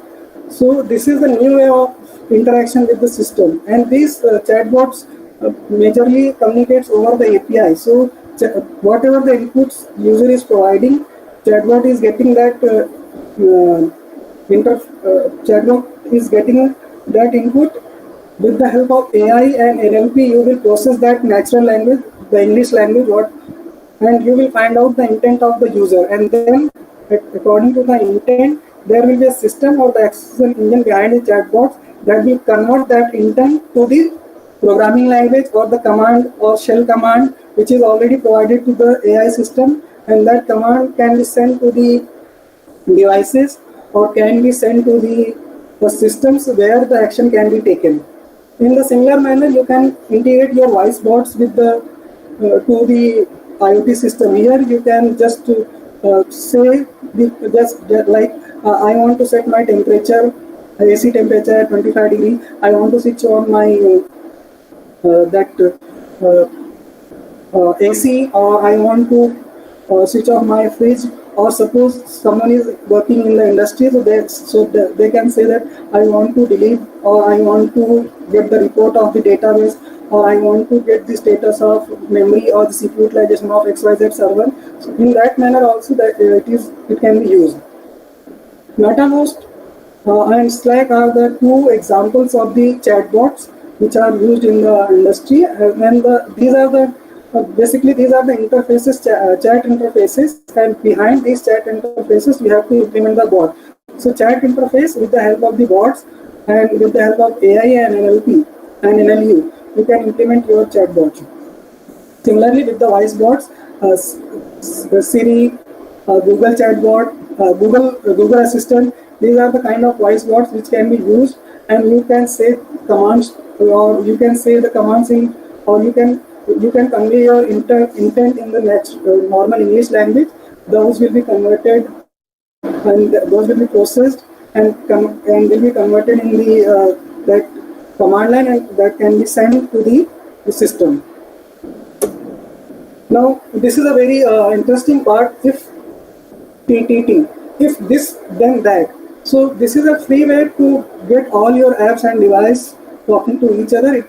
It is API based automation server. So without writing single line of code, you can integrate your IoT application with more than 600 brands, and it convey the triggers and action occur from one service to another. Google, Facebook, Twitter, Telegram, many brands are supporting this. So I will suggest you, if you can go and uh, go on ifttt.com, and you can make your account, and you can connect your Google and Facebook. You can connect your Twitter and Facebook account in such a way that suppose you post any photo or any content on the Facebook, then it will be automatically loaded on your Twitter account. No need to do anything, and then it is very easy. And this can be done with the help of few clicks. No need to do any kind of you need not to be a hardcore programmer to implement this. So you can easily implement. Suppose you want to get the notification from your IoT application. You can integrate your IoT application with your phone. Just install this app in your phone and integrate your IoT cloud platform with this FTTT. So whatever the condition you will put in that cloud or in your IoT application, depending upon that situation or depending upon that event or the condition, you will get the notification on your mobile. You can get a call, you can get SMS, you can, if you want, you can get your Facebook message, Google message. So many things are there which you can try. So this will be the part which I will request you to implement and play with it. It is very easy, and it can be connected with your Arduino as well. Enterprise IoT solutions. So some examples I want to just put in front of you. Healthcare industry. Suppose someone is having any kind of critical disease or illness, so we need not to admit that person all time just for the observation in a medical facility. We can put some sensor, and that person can live a normal life, because the doctors and the medical team is continuously monitoring that health status of that person with the help of the sensor, which are wearable, and they can take the decision with the help of AI and ML that this kind of patterns has been identified which can cause a critical illness or critical condition. So before happening that kind of condition, they can reach to the person and they can do their what kind of medication is required, they can provide. In manufacturing industry, there are assembly lines, products are made, and that you can say the workers are making the product, so it can be used to monitor the entire assembly line. In insurance, suppose I am paying X amount of premium, and another person is paying the same amount of premium for the same kind of policy, but my habits or the habits of X persons are very good, and the habits of the Y person are not good. So suppose he is drinking alcohols, and he is doing some kind of jobs which are very risky, like he is going to the dangerous places like mountains and other things. So that person is putting his life in danger, and his habits are not good. So that person is more prone to the hazards. So but in the same situation, I am putting the same premium, and that person is also putting the same premium. So so in this kind of situation, insurance companies can monitor the state of or daily routine of the insured person. They can collect the data, and depending upon that, they can use AI and ML, and they can reduce the premium amount, or they can increase the premium amount. Fourth is the retail. In the retail industry, RFIDs have been implemented. So with the help of RFID, the vendor or the company comes to know what kind of inventory and what amount of inventory is currently present in the warehouse at their front stores, so that if they want to make any kind of order, or if they have to arrange any kind of transportation of supply chain from the warehouse to the front store, they can easily do. And some stores, the RFID are implemented, so you can take the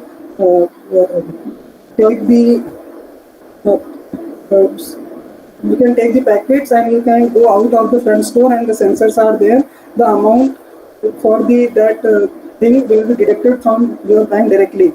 And now you can see that the very good example is the FASTag, which is implemented in your cars. So that is one more another example from the transportation, which is enterprise IoT solution. So these are some IoT platforms. So when I say IoT platforms, it is a multi-layer technology which is used to manage and automate the connected devices in very efficient manner. So many companies are providing dedicated IoT platforms. So these are some examples. These are the you can say the not freeware or the open source, and these are the open source IoT platforms: Zeta, Arduino, Noda, Kinoma, Site, DSL, Thinger. These are the open source IoT platforms which you can use. And now at the last, like air and drinking water, being digital will be noticed only by its absence, not its presence. So in today's world, we are so much in the technology that we like in the lockdown period, or when we are going in some meeting, or when we are going to meet any person, and if we have been asked to keep mobile aside, then only we feel that what kind of important role mobiles and other things are playing in my life. So with this, my presentation has come to end. Now it is open for the question and answer.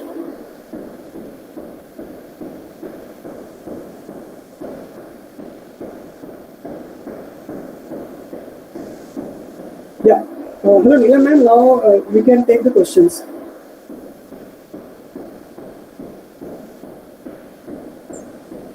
Okay, sir. Give me some time. Yeah.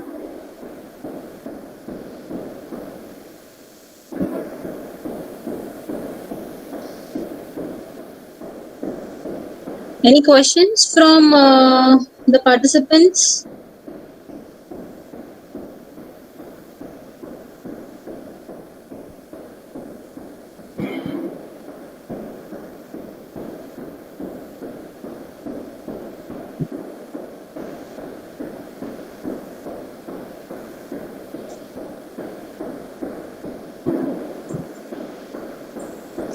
If any questions, please write in the chat box.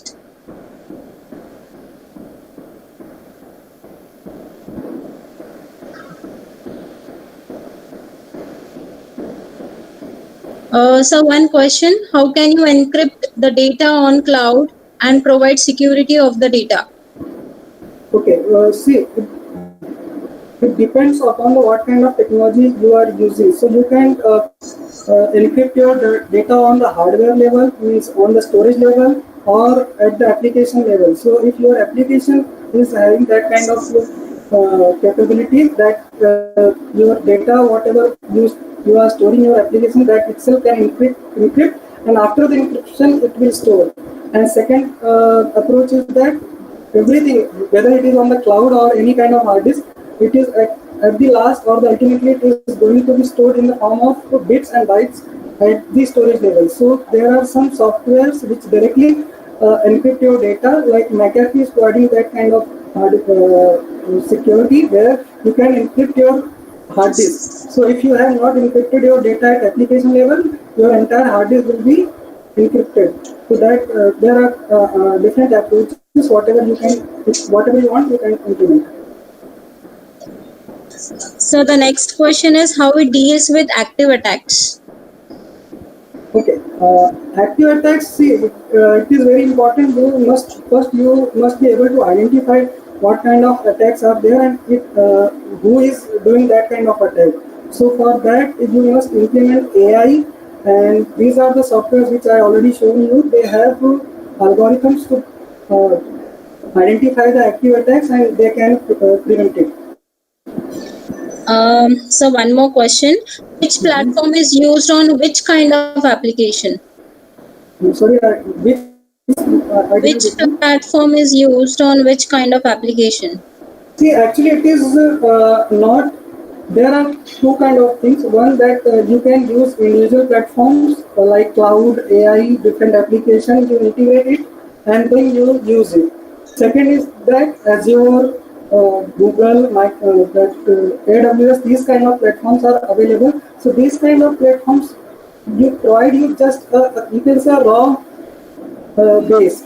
So it depends on you how do you want to customize these kind of platforms as per your application. So they will provide you a platform like in IDE, Integrated Development Environment, or the Visual Studio. You just get the environment. Then according to your application, you put your code, you compile it, and then it works. And the most important thing is that in IoT, every company has its own standard. Cisco has some other definition for the IoT. Microsoft has some other definition for the IoT. Amazon has some other definition for the IoT. So with each company, the standards of the IoT and the definition of the IoTs are changing. So you have to just first figure out what is the requirement of your use case, then select the product, and the money also plays a very important role. So suppose you are taking an entire cloud platform on rent, the cost will be different, and if you are purchasing everything, AI module from some other vendor and your cloud from some other vendor for the connecting devices, your sensors and other things, and get protocols from some other vendor. So the costing will also make a very huge difference in selection process. So depending upon your choice, you have to evaluate that what, and you can do all the things with any platform, because each platform provides the capability of connecting the devices, processing of data, and action. What kind of action has to be taken? These are yeah. But the thing is, visualization engine, AI engine, these are some additional components which we may have to purchase on that platform also. Some platform that will be integrated, otherwise they will just provide a raw platform like for the connecting devices, and you have to additionally purchase the AI and other things. It's very depend upon your conditions and use case. Okay. Give some sources or link where live or industry projects can be available to work on. Do you have any source or link? Social link, I don't have that kind of social link, but the whatever the open source platform I have shared, you can go to the website of those platforms. I have already shared the IFTTT. So on that you can make your own customized APIs which can interact with the application and different kind of application, and you can post that API like in the Google app. We are making the app and we can publish that. So if TTT is one platform, and other than that, I have already shared the list of open source IoT platforms. So you can go and check what kind of the requirements are posted there and what kind of changes you can do. Social on social site or social link, it is very difficult, but these are the standard companies. You can get the details from there. So nowadays we have these ACs which control the temperature inside the room and bring it to the normal required temperature without asking the user. Yes, yes. Is it an example of automation or IoT? No, see, the thing is that they are having sensor. They are using the sensor and they are analyzing the data. They are having some kind of processing capability applied on the chips, and they are using some kind of algorithm so that they can make temperature normal. But for the IoT application, a minimum human intervention is required.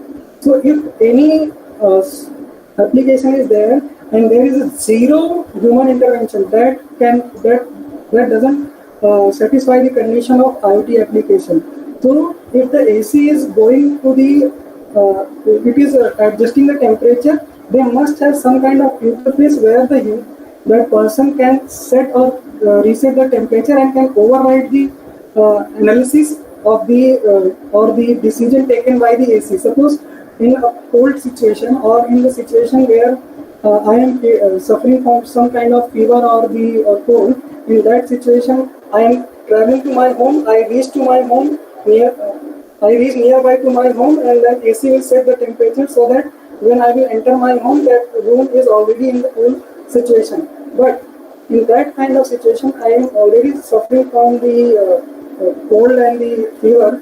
So in that situation, I must be able to set the temperature. Sir, the AC has analyzed and the AC set the temperature on this 18 degree or 20 degree. But in the situation of cold or the fever, I need temperature of 25 degree. So in that kind of position, that AC should send me the notification that I have set the temperature at the 18 degree, and I must be able to override that decision and send the command or the send the my input to the AC that now today I want a temperature of 25 degree, and that must be able to do without any additional intervention. Suppose just I send the command, no, I need temperature, room temperature at 25 degree.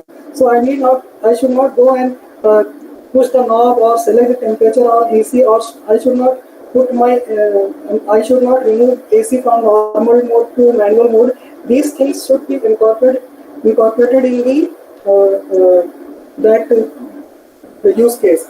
So this will be a complete IoT use case. Otherwise, that whatever you have said, that the adjusting of temperature by its own, that will be a purely automation case.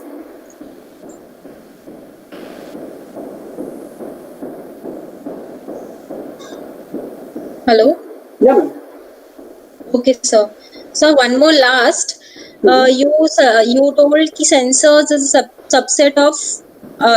Sir said sensors is a subset of IoT, and you said sensors are not mandatory. Can you explain a bit on it? Sensors are not mandatory in automation. In IoT, they are mandatory. If you go to my previous slide, it is mentioned that where I mentioned in that slide, it is the comparison of IoT and automation. So for IoT, you must need sensor. If you are not applying the sensor, that use case is not the IoT case. But in automation, you may apply or you may include sensor or not. It's purely your choice. So sensor is the very essential part of the IoT, but for the automation it is not essential. It depends on individual choice. It depends on the use case. Suppose I want to delete logs, or I want to delete the files, or I want to kill some processes which are running in the CPU, which because my CPU utilization is high. So in that case, I don't need any kind of sensor. I will write a script which will check the CPU utilization and which will identify which are the processes which consuming the most part of the CPU, and it will directly kill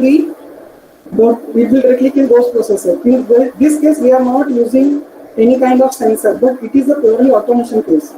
So in automation case, we may include the sensor or we may exclude the sensor, but in IoT it is mandatory. But at the same time, we have to consider that not only means if we are using the sensor, it is not necessary that there will be a complete IoT case. So one more. Yeah. How can we publish data from MQTT protocol to AWS? Okay, so AWS directly provides these interface and the platforms where you can configure your sensor and connected devices. They will directly take care of your MQTT protocol. So that will already be taken care by the AWS. You have to just configure the details.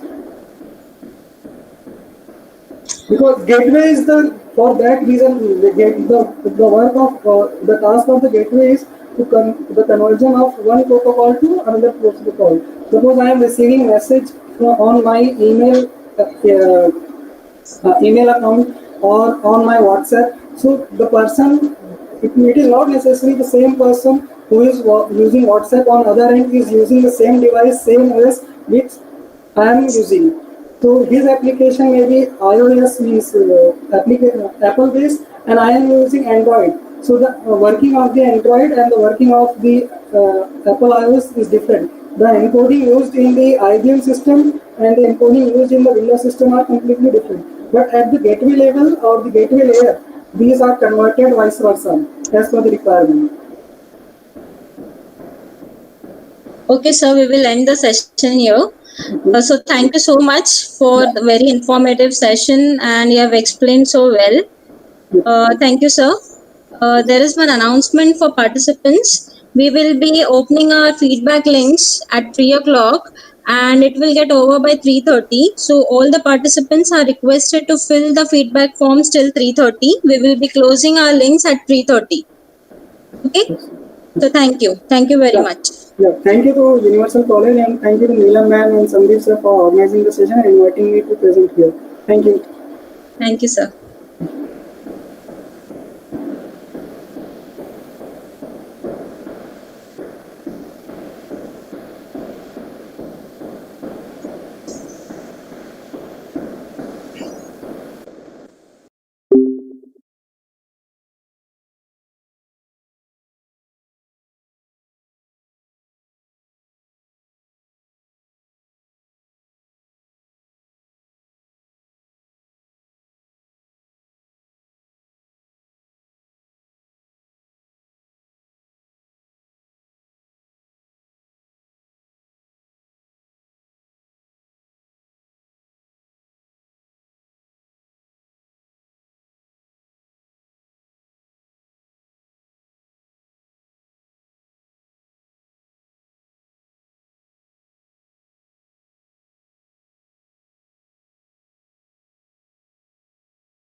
Sir आवाज आ रहा है मेरा?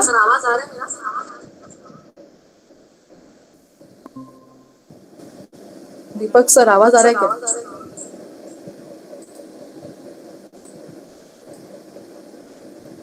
Kaveri ma'am sir Audible है? Audible है ma'am, Audible है। Okay, मेरा screen देखो दिख रहा है क्या? हाँ स्क्रीन दिखाओ, प्रेजेंट करो। एक मिनट हाँ।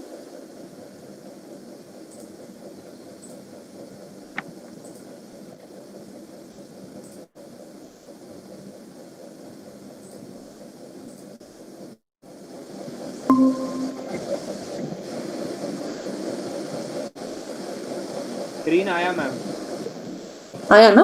स्क्रीन ओके आया। ठीक है। एक वो मेन स्लाइड करके, हाँ फुल स्क्रीन करके रखो मैम, F5। हाँ ठीक है मैम, आया?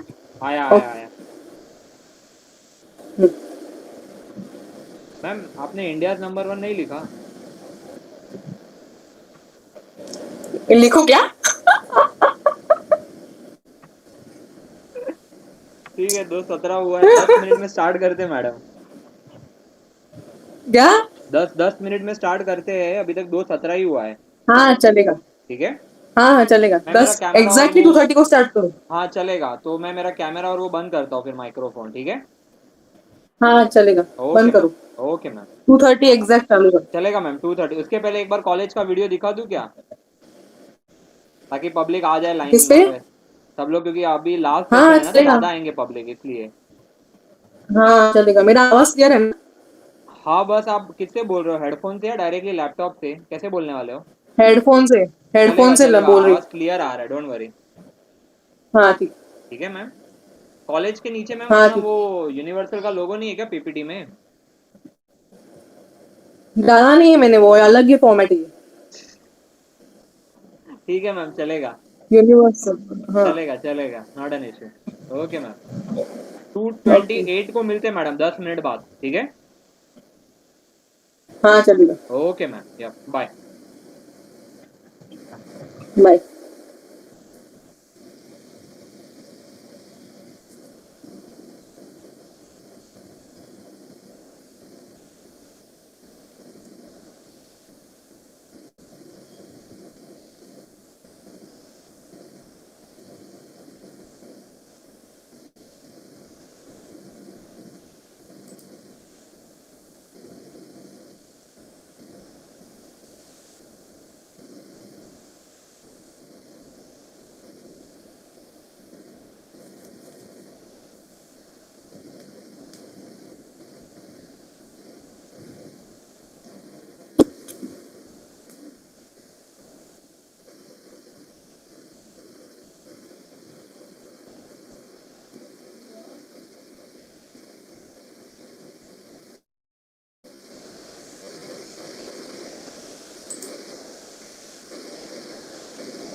As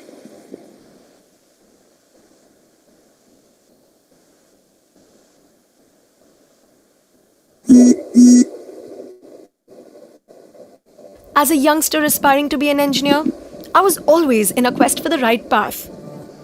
That's when I stepped into the Universal College of Engineering. An ocean of possibilities.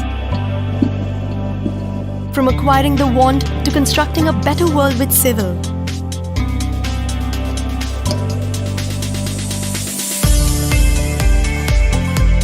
To the innovative, tech-savvy world of IT and computer engineering.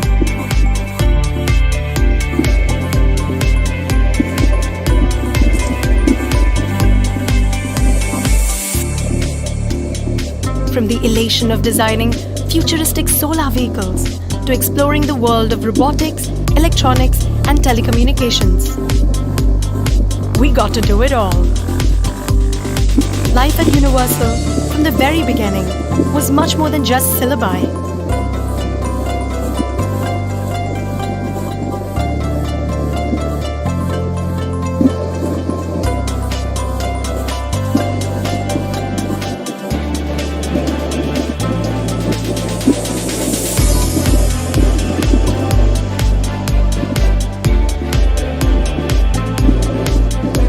That combining with first and second year internships with leading companies and excellent placement offers as we pass out, Universal sure gives us every reason to smile. They've taught us how to fly.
Good afternoon to all the participants.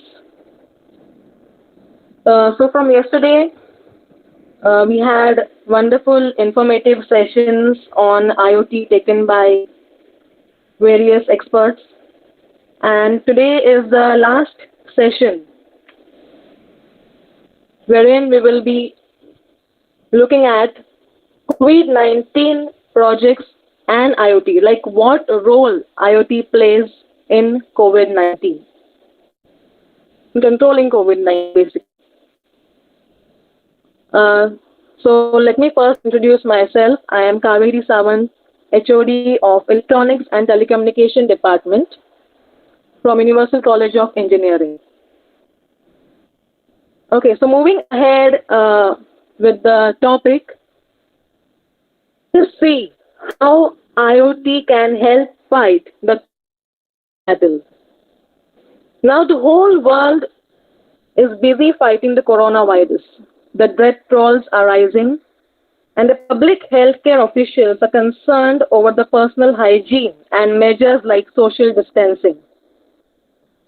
And in this regard, many new innovative means of limiting the virus are discussed upon in various technical panels, technical circles. People are trying to find out solutions to take remedial action on this virus. So, in this, the role of mobile apps and IoT has a major impact. So how IoT can help fight the COVID-19 battle? That is, the COVID-19 outbreak has changed the way we interact. It has changed our lifestyle, the way we interact with people, things, and the world around us.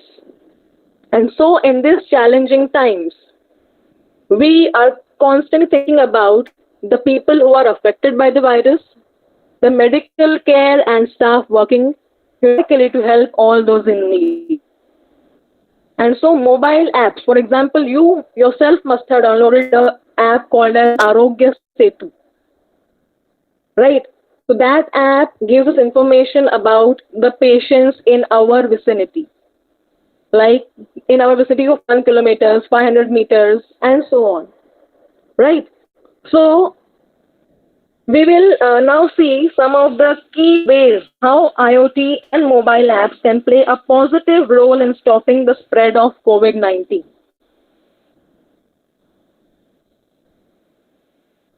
So, technology innovation are steadily making a difference in the healthcare systems nowadays. IoT mobile data can assist the epidemiologist in their search for patient zero and can help identify all the people who have come into contact with the infected patients using the apps. The technology can also be helpful in monitoring patients who are at high risk and hence can be a source of information to the healthcare staff to take adequate action against them. So moving ahead, mobile tracking applications to prevent the COVID-19. Now these applications, they can easily track the registered individual by using the GPS, Global Positioning System, right? So first of all, what we have to take a consider that the first batch of people, they had some travel history. And hence, it was extremely important to track the location and movement of these people. Hence, the mobile tracking apps play a very important role in this, since they can really track the registered individuals by using the GPS, that is the Global Positioning Systems. And hence, we can trace or find the people who are having or infected by virus in our vicinity. Then, there are smart home gadgets which we can use in our homes. For example, smart video door phones, smart vigilant cameras, smart locks, smart grids, smart TVs, and smart air conditioners. So there are several smart home devices.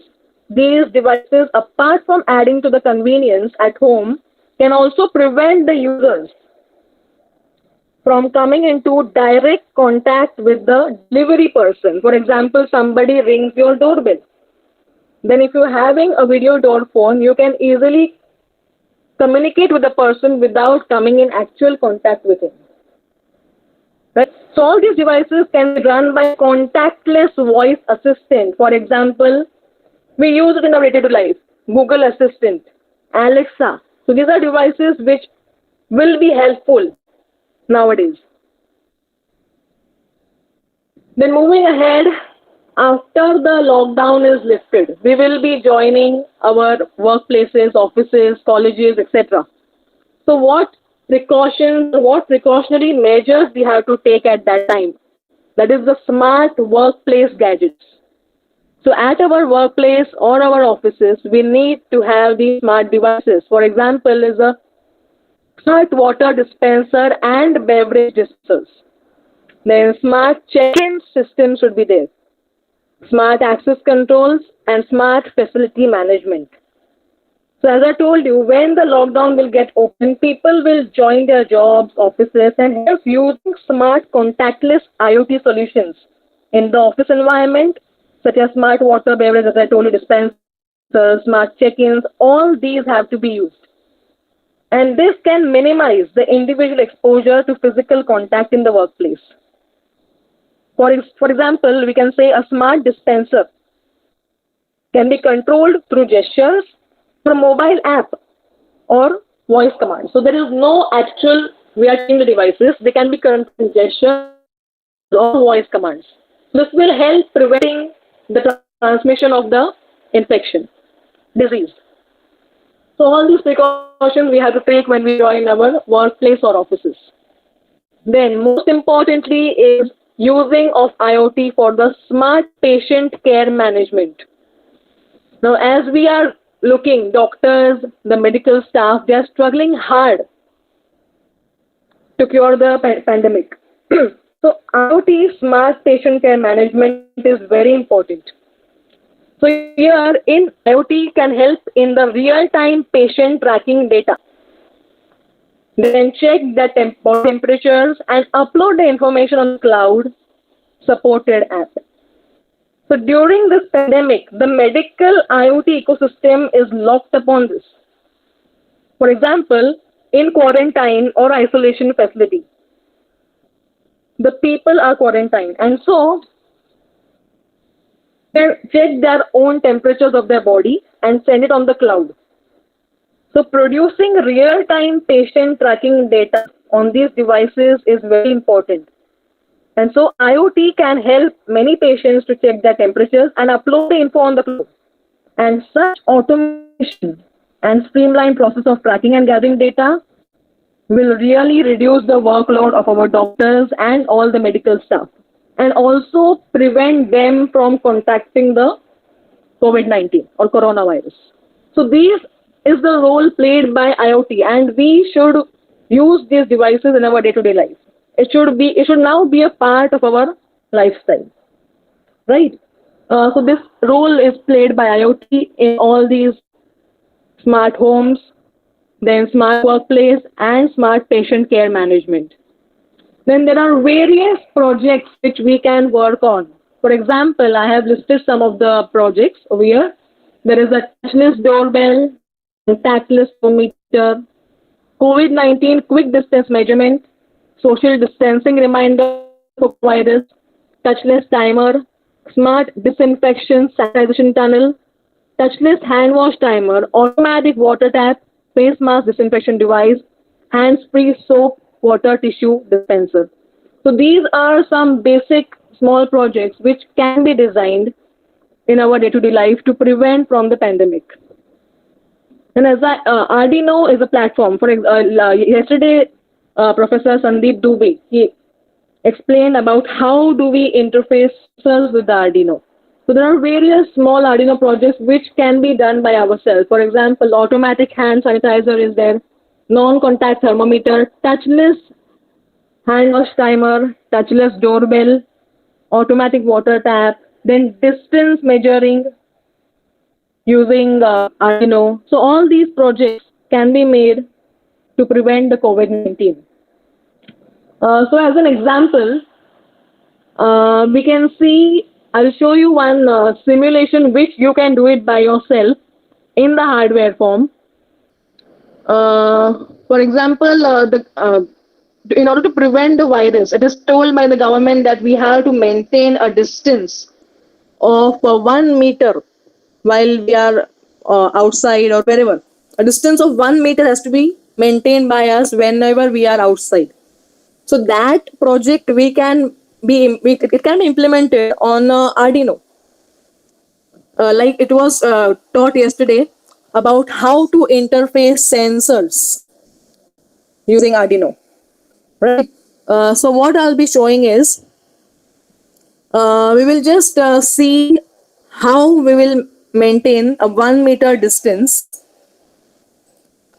using the Arduino project. And I have made one simulation here. I'll show you how to make it. So this I have done using a ultrasonic sensor. As sir has already taught the interfacing of this sensor yesterday. Now what we are going to do in this project is that we will be placing this sensor, and it will give us a signal if the distance of the next person is less than 1 meter. That is what we are supposed to do. So here I have used the ultrasonic sensor. Then there is a buzzer, piezo sensor, and we have a LED interface here.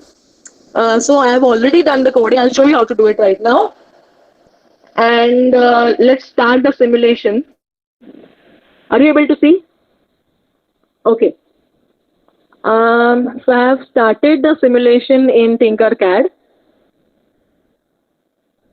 So this is initializing, and now we will see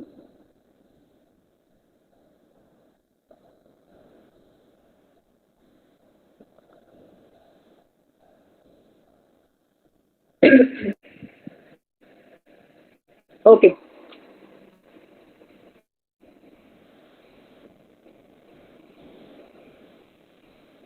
Are you able to see the screen?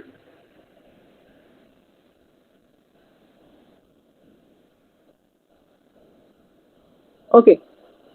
Just start the simulation. There is some network issue. I'll just clear it.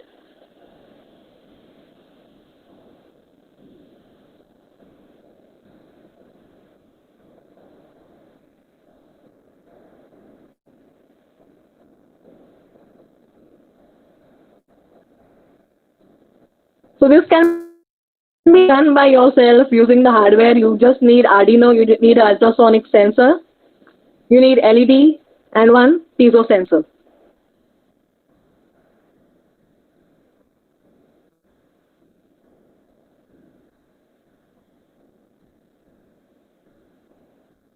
So what coding we have done here is that, just a second, the window will appear.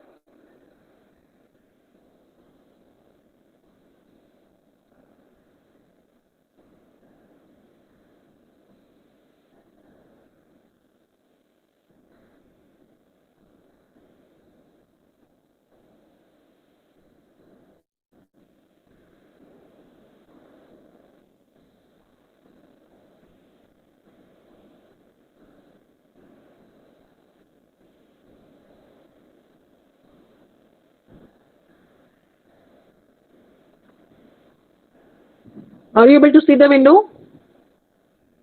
The circuit is initializing.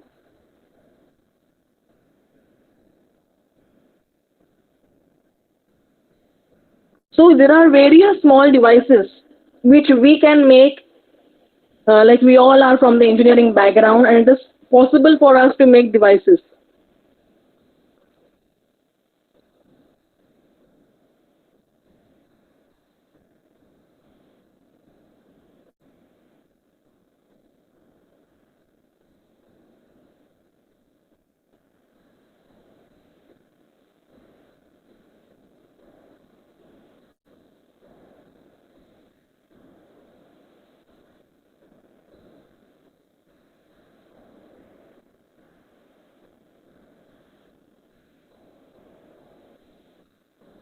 So the circuit is initializing, it is taking time. I'll open a new window.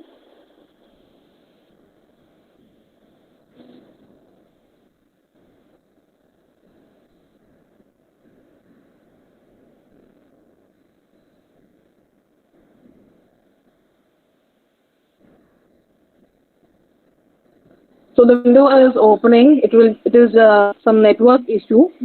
Rectify it. Okay, we'll open a new window, Tinkercad window. Okay. So yesterday the sensor interfacing was already taken, wherein sir interfaced ultrasonic sensor, then piezo sensors, LED, then a servo motor. So using servo motors also many projects can be done. For example, automatic soap dispenser. For that we can make use of servo motors to dispense the soap automatically using IR sensors. Also we have IR sensors, that is infrared sensors, can be used for making this. For that means if we place our hand in front of the sensor and then the servo motor will rotate in order to dispense the soap so that the touch is avoided. So there will be many such projects which are possible to be done in using Arduino and other devices. Okay.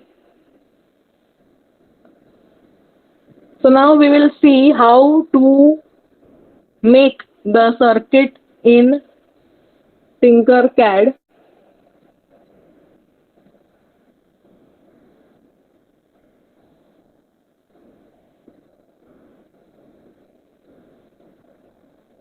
Using Arduino for the distance measurement using ultrasonic sensor.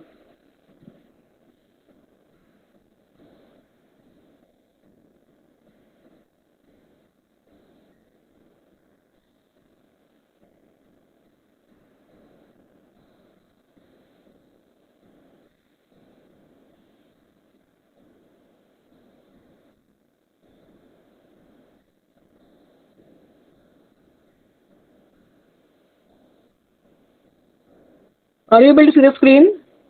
Is the screen visible? Is the Tinkercad screen visible to you? Okay.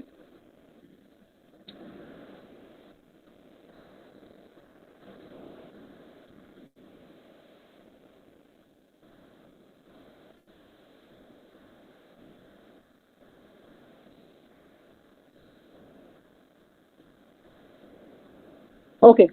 So as we have seen yesterday how to use a Tinkercad, we have to first go to the login to the Tinkercad in order to create a design. It can be a 3D design or circuit design. So now we will be looking at how to make a circuit design using Tinkercad for ultrasonic sensor.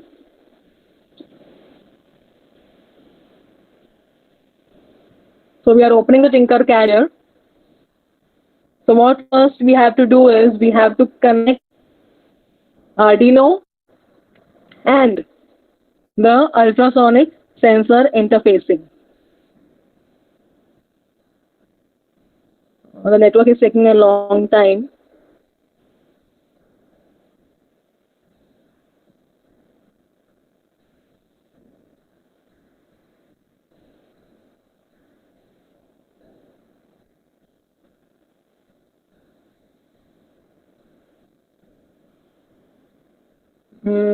Okay, it will open in a while. Just have patience. Yes. Are you able to see the screen? Now we have opened the Tinkercad.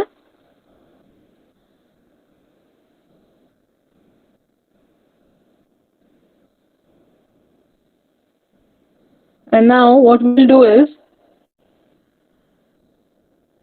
if you are not logged in, you need to log into the Tinkercad before you start making your design. It can be a 3D design or a circuit design.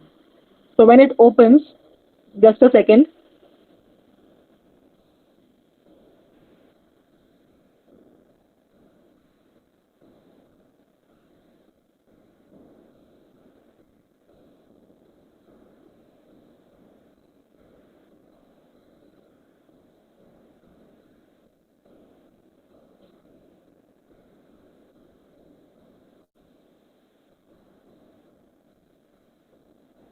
So Tinkercad is opening. The network is quite slow at my side.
Is it visible?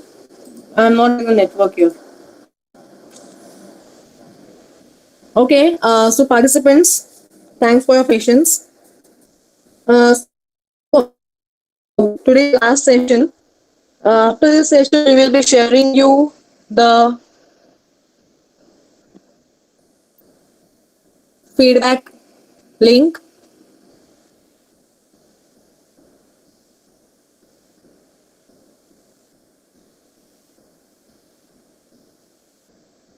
We'll be sharing you the feedback link. We have to fill in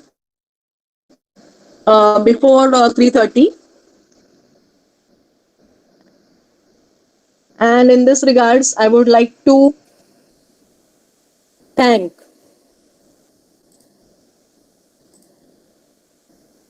all my colleagues, all my colleagues who have been working hard for this workshop.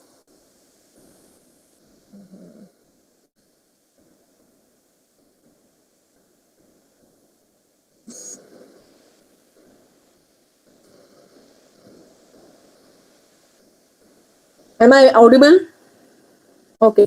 So before ending with the session, I would like to thank our campus director, group director, Mantri sir, campus director, Dr. Jitendra Patil, and all the colleagues of my Department of Electronics and Telecommunication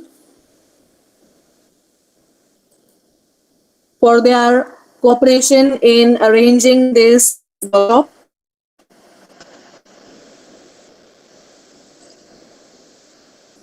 And hope it was a informative session, and kindly give your valuable feedbacks, and I thank you all for your participation in the workshop. And I also like to thank the speakers, Mr. D.S. Sawant, Vikrant Sankhe, and Chaube sir for their wonderful sessions taken yesterday and today. Thank you very much.